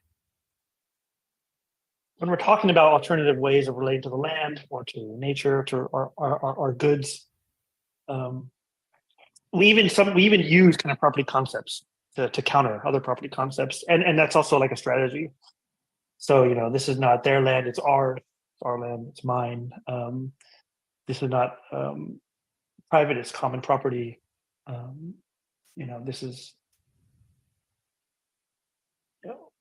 There are competing conceptions of indigenous sovereignty and kind of bourgeois sovereignty that not only kind of struggle for alternative legal or property conceptions, but also just recognizing other kinds of jurisdiction that would actually take the form of effective property rights. So where I'm going with this is this. There are ways of dealing with the ecological crisis that would kind of try to limit the use of property concepts, to say, we don't. Oh, we don't want to have any ownership over. Oh shit! We want to reduce ownership. Oh shit! Did you all catch that? They're going to use the quote-unquote ecological crisis in order to deal with the situation around private property. They're going to try to exploit climate change in order to get rid of private property. I mean, which I guess we already should have known that, but let's just listen to that again. That would actually take the form of effective property rights. So where I'm going with this is this. There are ways of dealing with the ecological crisis that would kind of try to limit the use of property concepts to say, we don't. There are ways of dealing with the ecological crisis that would limit property concepts, like in Hawaii? Like in Hawaii? You mean like in Hawaii? Like in Hawaii, maybe? We don't want to have any ownership over, we want to reduce ownership over rivers, over ecosystems. We want to limit private rights. We want to allow them to be common, unregulated, perhaps unownable. There are other, legal measures that say, actually, we want to give rights to nature. We want to give the river a property right, or the right to own itself. We want to give the mountain a right to own itself. So I think there are a variety of strategies in terms of repair and ecological attentiveness to the climate crisis. Some of them use kind of stronger property concepts, and some of them avoid them. I would assume, Daniel, that you want to avoid them. I'm surprised that you're so legalistic today, Jacob. I know. I have to. Well, I need to give some friction here. I see. Yeah, I mean, for me, I always think of this Marx quote when he talks about dog taxation. With the poor dogs, they want to treat you like humans. And this is the quote that I always comes to my mind when I listen to the debates about property rights for nature, where I find, okay, there is like this is bad already. why give it to nature, and like why not turn it the other way around and consider the natural element in humans, rather than anthropocentrically impose this property order even more to even more entities. And for me, the alternative to this really is all over the place. I mean, I find these examples for different relations to other humans, but also to the non-human nature. I see them everywhere, basically. I mean, indigenous communities are one example, and I think you're right in saying that, of course, they're not all the same, and we have to look at it more and map it more specifically. But as a common denominator of communities who try to survive in crisis, survive under conditions of dispossession, survive under conditions of being excluded from the property regime, I find so many interesting practices.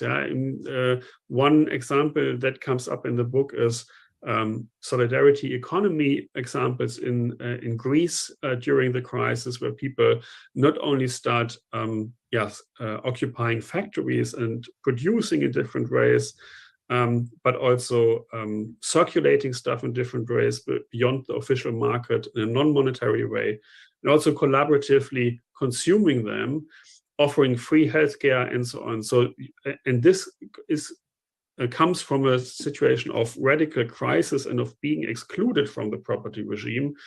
And I mean, again, I'm not against legal strategies and strategies that try to make life easier or to mitigate violence by means of the law. And I admire,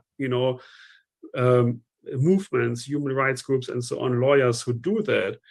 But I think for me, the more generative impulses come from practices that are situated at the margins or outside of this property order, also in an ecological sense. I mean, you can, of course, make fun of like urban gardening and so on because it has become such a hipster thing, but there are, I mean, within the niches and spaces of urban life, also, counter practices of relating to nature differently. How will they enforce the laws? If you don't follow their rules, you don't eat.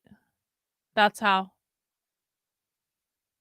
Of producing things differently. And I think once you are outside of the imperative of having to generate profit and having to compete with the others and having to exclude others from your patent and so on. Oh, Kurt then, Kurt also makes a great point.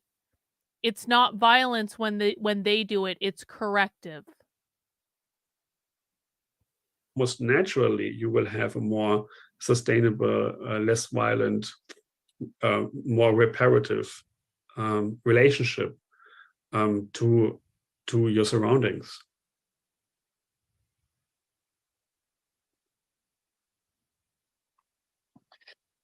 Okay, well, we have some more questions. And I think we should listen to the audience. I mean, or we could just make it a back and forth between us forever, which would be also fun. I think it's a difficult question.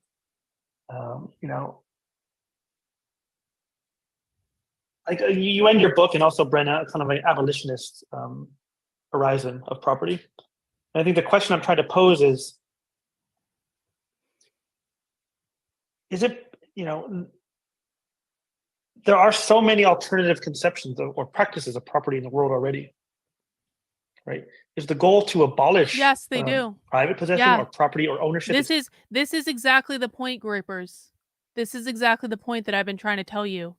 This is why when you make it about race, you are missing a much bigger problem because they want to control you like you're in an ant farm. This is a great analogy. This is the actual problem. It's not about white people. They don't give a flying fuck if you're white.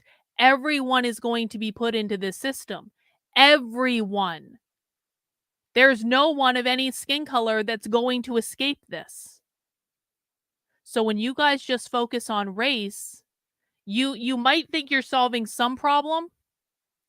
And I understand that the immigration thing is important to you guys, and I'm not dismissing that. I understand that the migrant thing is important to you guys. I'm not dismissing that. This is what you're missing. This is the big picture. They want you to be their slave. They want to control every single aspect. They're not going to destroy you because you're a white person. They want to control every single aspect of your life from the moment you get up in the morning until the moment you go to sleep. And your skin color doesn't matter at all. And nothing you guys are doing right now addresses this problem. I've been paying attention to you guys for a while. I didn't watch Nick every night up until like the last couple weeks or so. I may not continue to watch Nick every night because there's only so much Nick that I can take in like one sitting. But like, I've been watching you guys for a while. I know what you're concerned about and I know what you're not concerned about, and you don't have a way to address this. You might think you do, but you don't.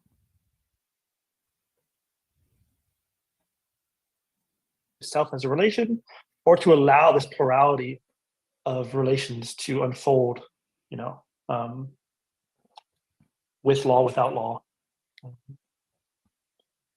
So is it for ownership? When we talk about, you are not going to continue to cause problems in my chat. If you say one fucking thing about race, I'm not timing you out this time. I will ban you this time. No more racial bullshit. And the mods weren't the one that did it. I was the one that did it. Alternative ways of relating to land. Even if we say this doesn't belong to human beings, right? It belongs to the gods. right? Or it belongs to the ancestors. I mean, there is still a conception of ownership there that we are recognized, and to ignore that would then be to impose our own version that says, this is non-ownership, what we're getting at. So I'm just kind of questioning the idea that all property can be subsumed under kind of the conception of property that we know, that we use it as private property. Maybe it's a bit too vague. Maybe Brenda has some, harsh comments for me here. No, not harsh concepts. I think that I mean, not harsh responses, but I think that you posit on the one hand this idea of abolishing property, private property, and that makes me think of. We actually talked about this a little bit this week. They're okay, yes and no. The Communist Manifesto, like the communists, like back in the day with the Communist Manifesto, wanted to abolish religion. However, these people don't ever really talk about religion. They don't really care about religion. The only ways in which the real socialist activists today talk about religion is in a political organizing force. And in fact, they want to take over the churches. Do a YouTube search of queer theology sometime, just to be nice. Just as an experiment. Search queer theology on YouTube. They're not trying to abolish religion. They're trying to hijack religion, because what they want is the political organizing mechanism of religion. So they're not opposed to religion existing necessarily, but they damn well want to control it. And if they do control it, I promise that it's not really going to look like religion as much as it is a political organizing force. Does that make sense? Contemporary concepts and conceptions of abolition politics, which is not about simply this fantasy of just getting rid of something or getting rid of an order, although of course that would be really interesting. But no, it has to do with trying to enact in our present other ways of relating to things. Yeah, this might be one of the few things I actually agree with Dawkins on, because I don't like Richard Dawkins like at all. But if he said that socialism could be a replacement for religion, that's dead on, and actually in any number of ways. First of all, I mean, again, this is a cult. Socialism is a cult. So I think all cults are kind of like inherently religious. I think organized religion in general is a cult, to be honest with you. But I'm not trying to shit on organized religion at this point. I'm just saying that's how I kind of understand it. But I also think they are explicitly trying to hijack religion, though. We know that. Again, just search for queer theology. See what comes up on YouTube. You're going to see hundreds probably of lectures. Queer theology, like all churches all over the country in all different denominations. So they're actively trying to hijack it. Yeah, Carlin sees y'all as the future, and that's important to rein it in a bit, because you'll be the ones smart enough to fight this stuff. I mean, I had hoped the Grapers would be smart enough to fight it. They're we'll see, I guess, but we'll see. Other ways of relating to land, rivers, the forest, housing, each other, that do not replicate the idea of the self-possessive individual, that do not replicate these forms of ownership that we've been critiquing over, throughout this conversation and all of this work, etc. So I think that's where these alternative, what you termed alternative concepts of ownership, but we could say alternative practices have a place in thinking about, if we want to think about sort of property abolitionism, and I think that maybe there's another question then outside of the Anglo-European conceptions of property that we've been. You are not going to disrupt my stream any further. Do you understand? No more. If you don't have something to say about the content of what we're watching, I don't want to hear it. You have lost your fucking privileges for this stream. And if you want to come back in the future, you're going to rein the fuck in. Discussing whether that's the commons or on one end of the spectrum and public ownership somewhere on the spectrum, and then private individual property ownership on the other end of the spectrum.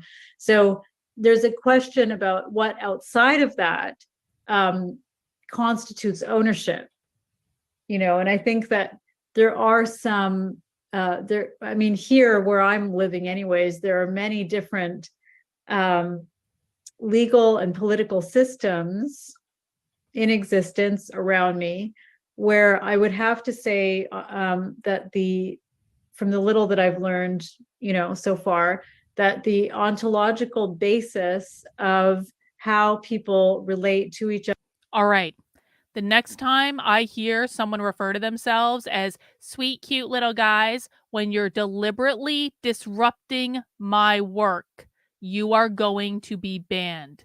I am not, if I don't fucking, I recognize some of the groypers in the chat right now because they're the ones that have been coming to my stream all week. I don't recognize you. I don't want any fucking bullshit. You guys have already fucked up this stream for me today. I'm not going to allow this. No, he's not. No. He came in with the rest of the bullshit earlier. Other and the world around them is outside of a property logic as we know it, within an Anglo-European sort of frame of reference. So I think there's a huge range of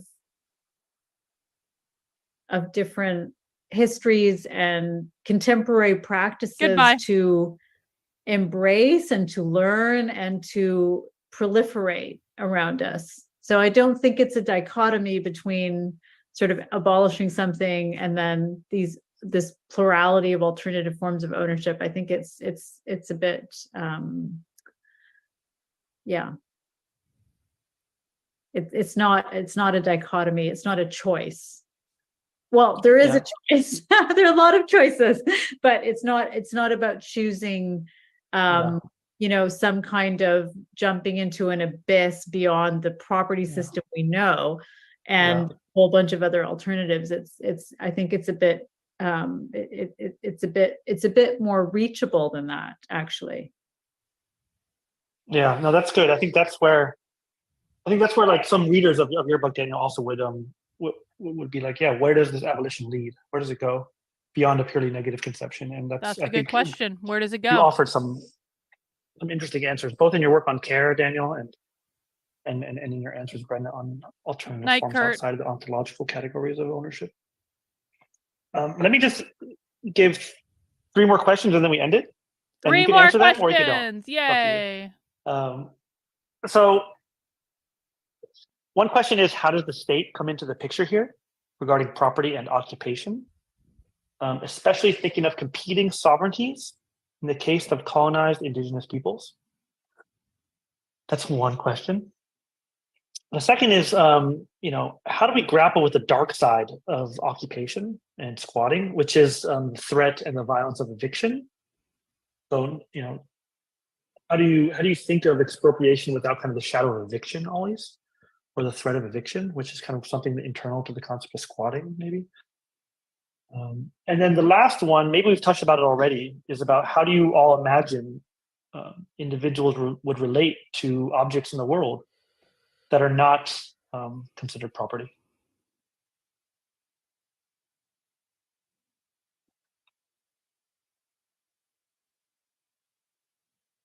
Hard questions.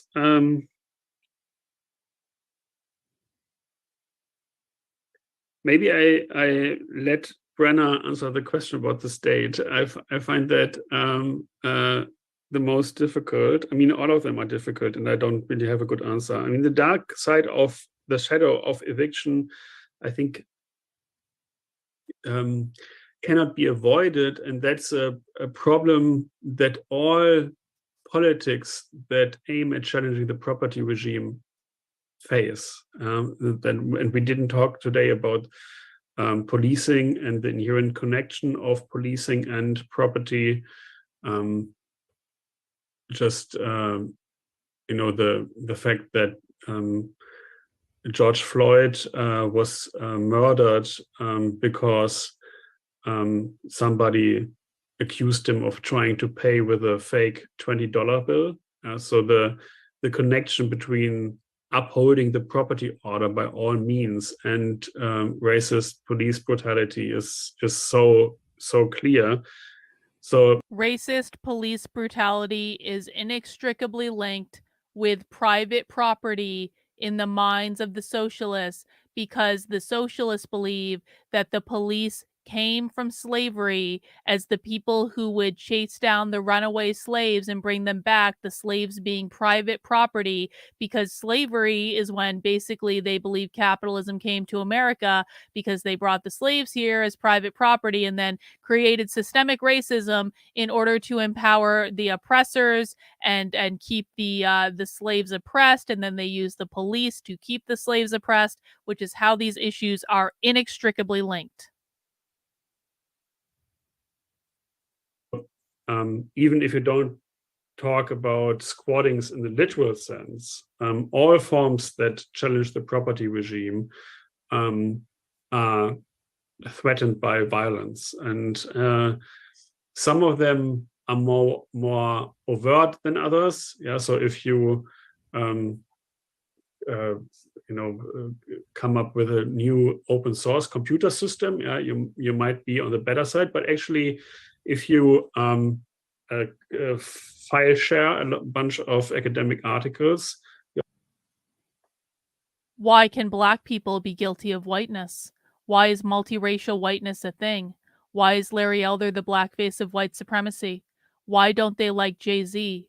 Why were they burning down the private businesses of Black people in Minneapolis? You guys refuse to answer these questions because the answer to these questions are inconvenient for you in the bullshit racial arguments that you're making. The racial arguments are going to forever be toxic to anything you guys try to do.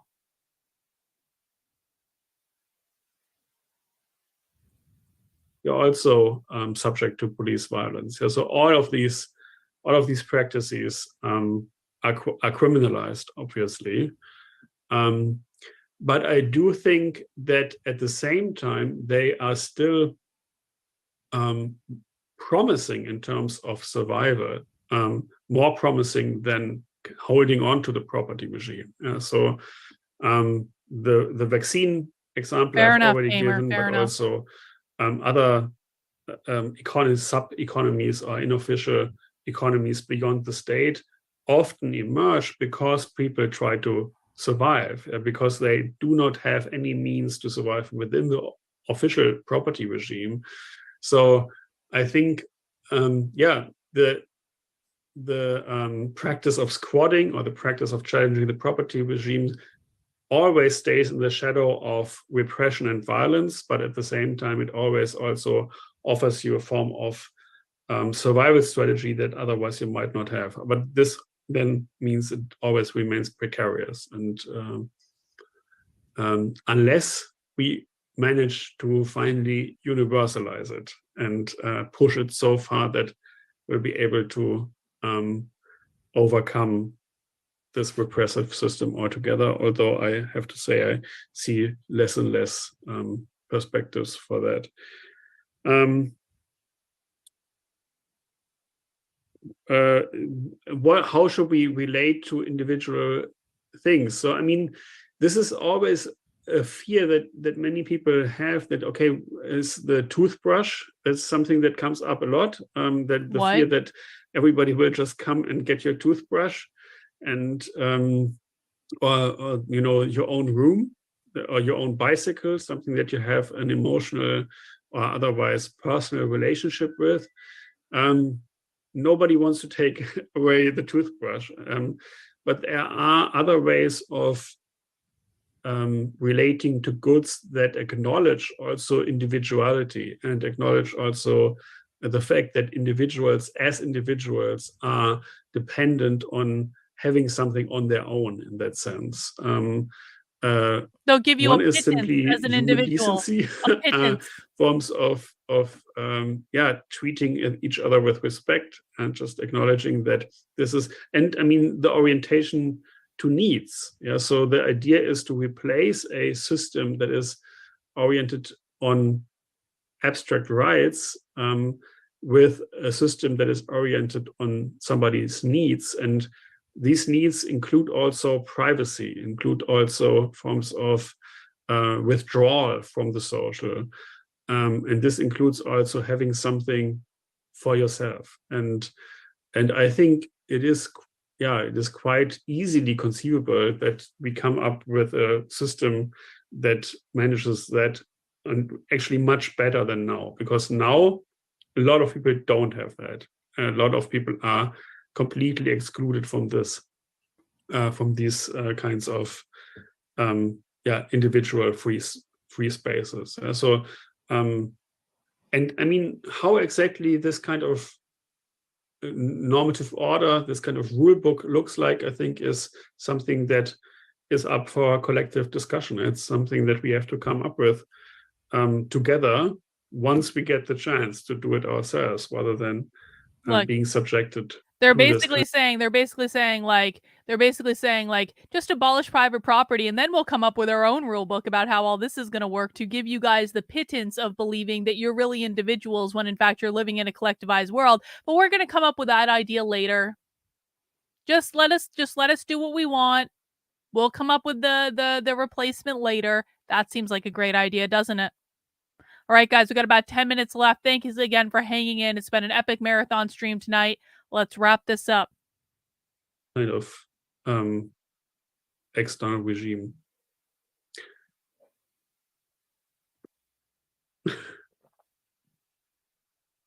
Okay, yeah, I have a few thoughts on these questions, which are all really great and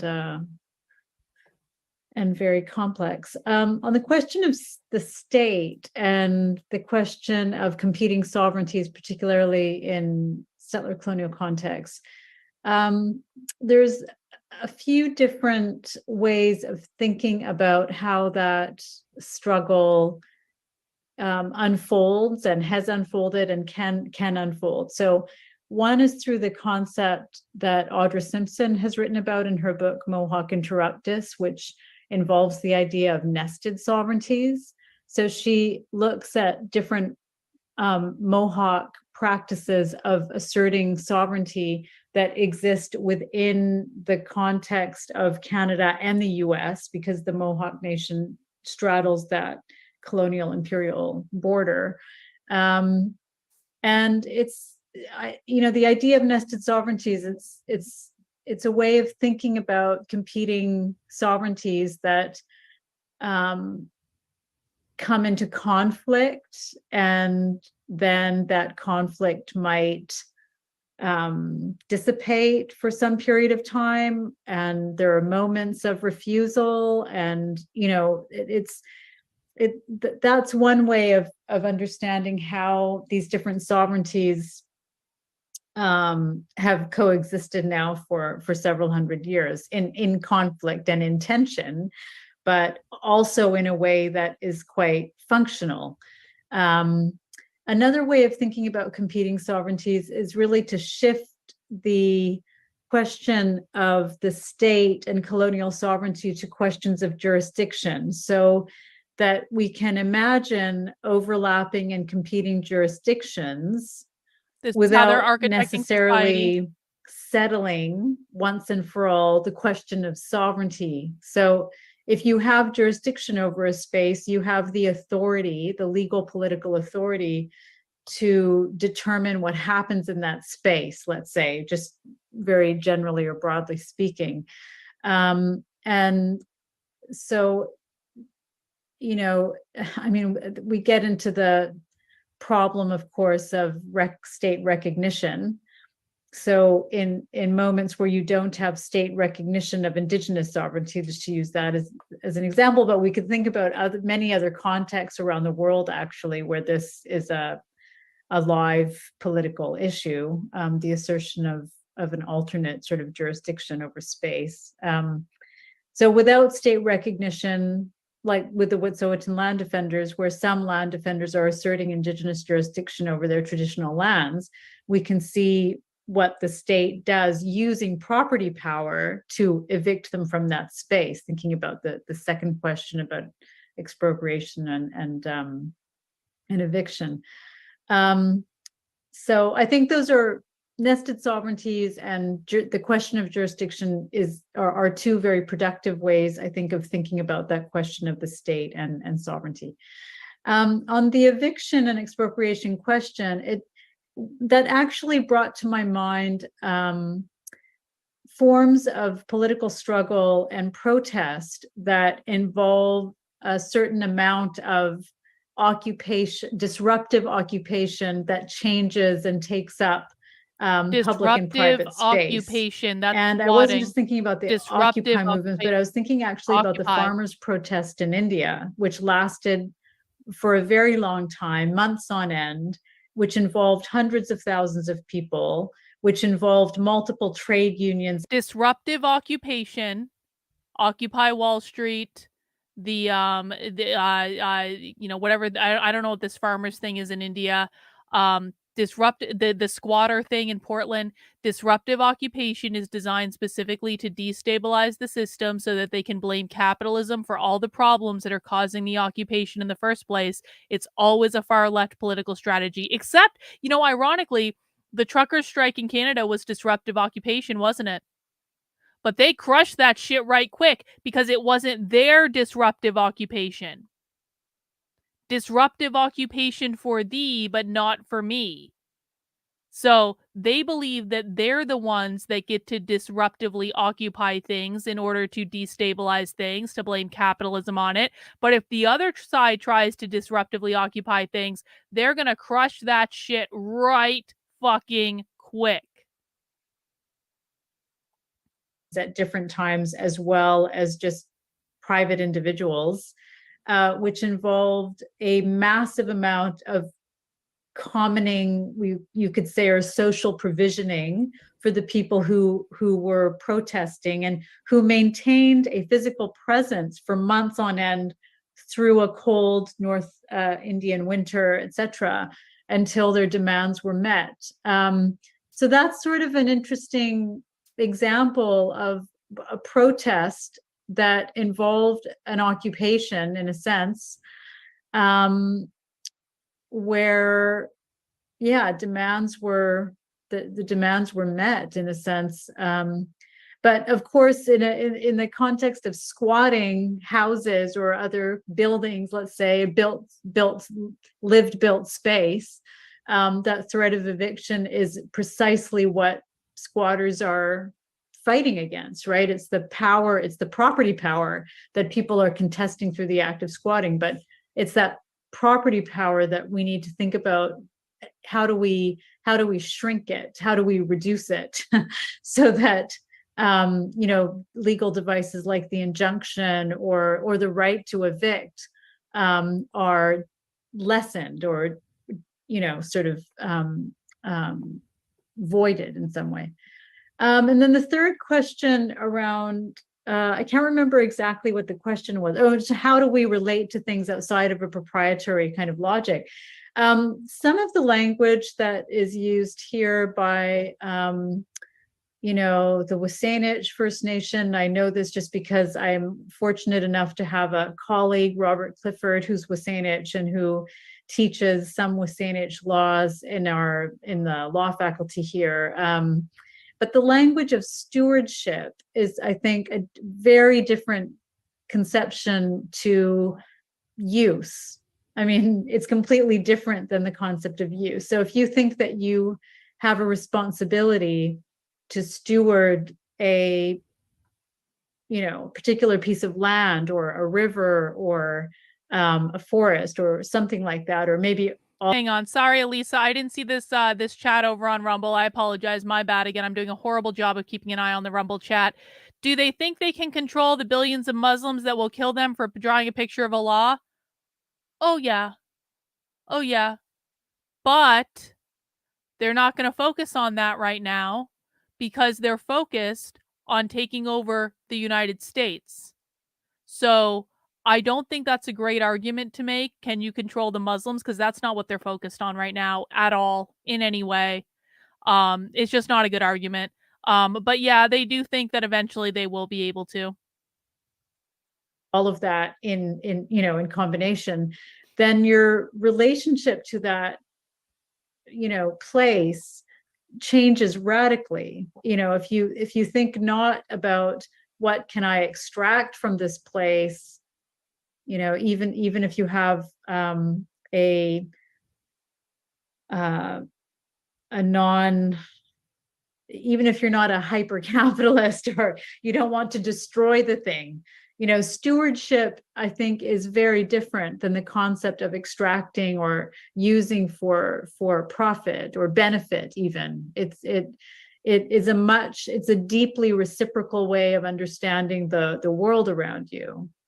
So I think that's an interesting alternative idea that it is gaining, I think, purchase more widely in mainstream settler society as well. Or I would think that's a good thing to fight for.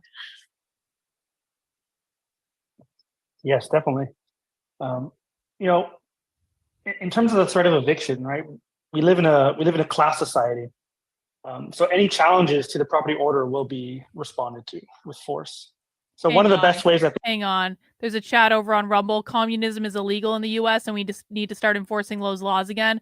Bro, I'm sorry. You're so far behind. That's never going to happen. You need to just let go of that dream right now because that is a fucking fantasy. It really is. All right, guys, we got about 3 minutes left. I think that I learned from some struggles back in the day.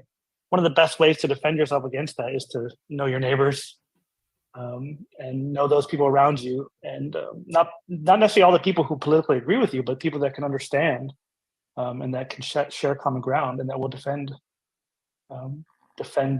you in your space, alongside them. And that's something that— what? I was just going to say, it's, in the foreclosure crisis in Spain, famously, some locksmiths refused to change the locks on people who were to be evicted.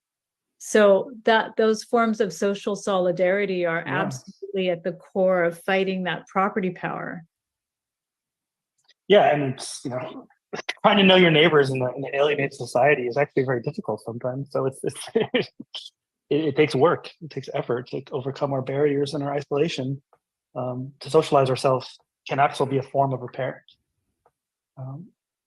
I think it's time to go. It's 2 hours, and excellent. I've used up a lot of your time, and I just want to thank you both again, Brenda Bandar. Excellent. It's time to go.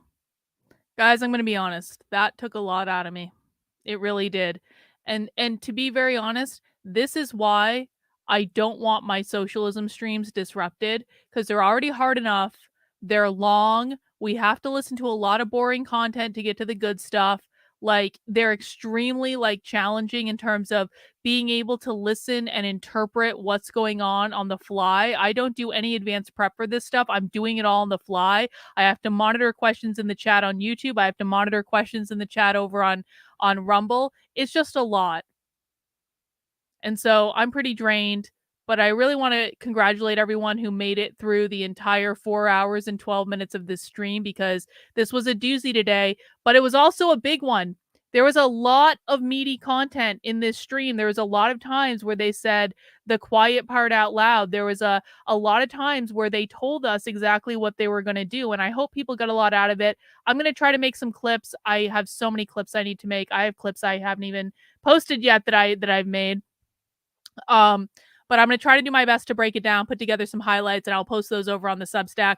Guys, just as a reminder, I don't stream on Sundays. Unless it's like a special stream. I'm not planning on streaming tomorrow. I mean, who knows what the time might bring, but we will be having movie night in the supporter Discord tomorrow at 8 p.m. We're watching Halloween, the original Halloween. So I hope people will join us.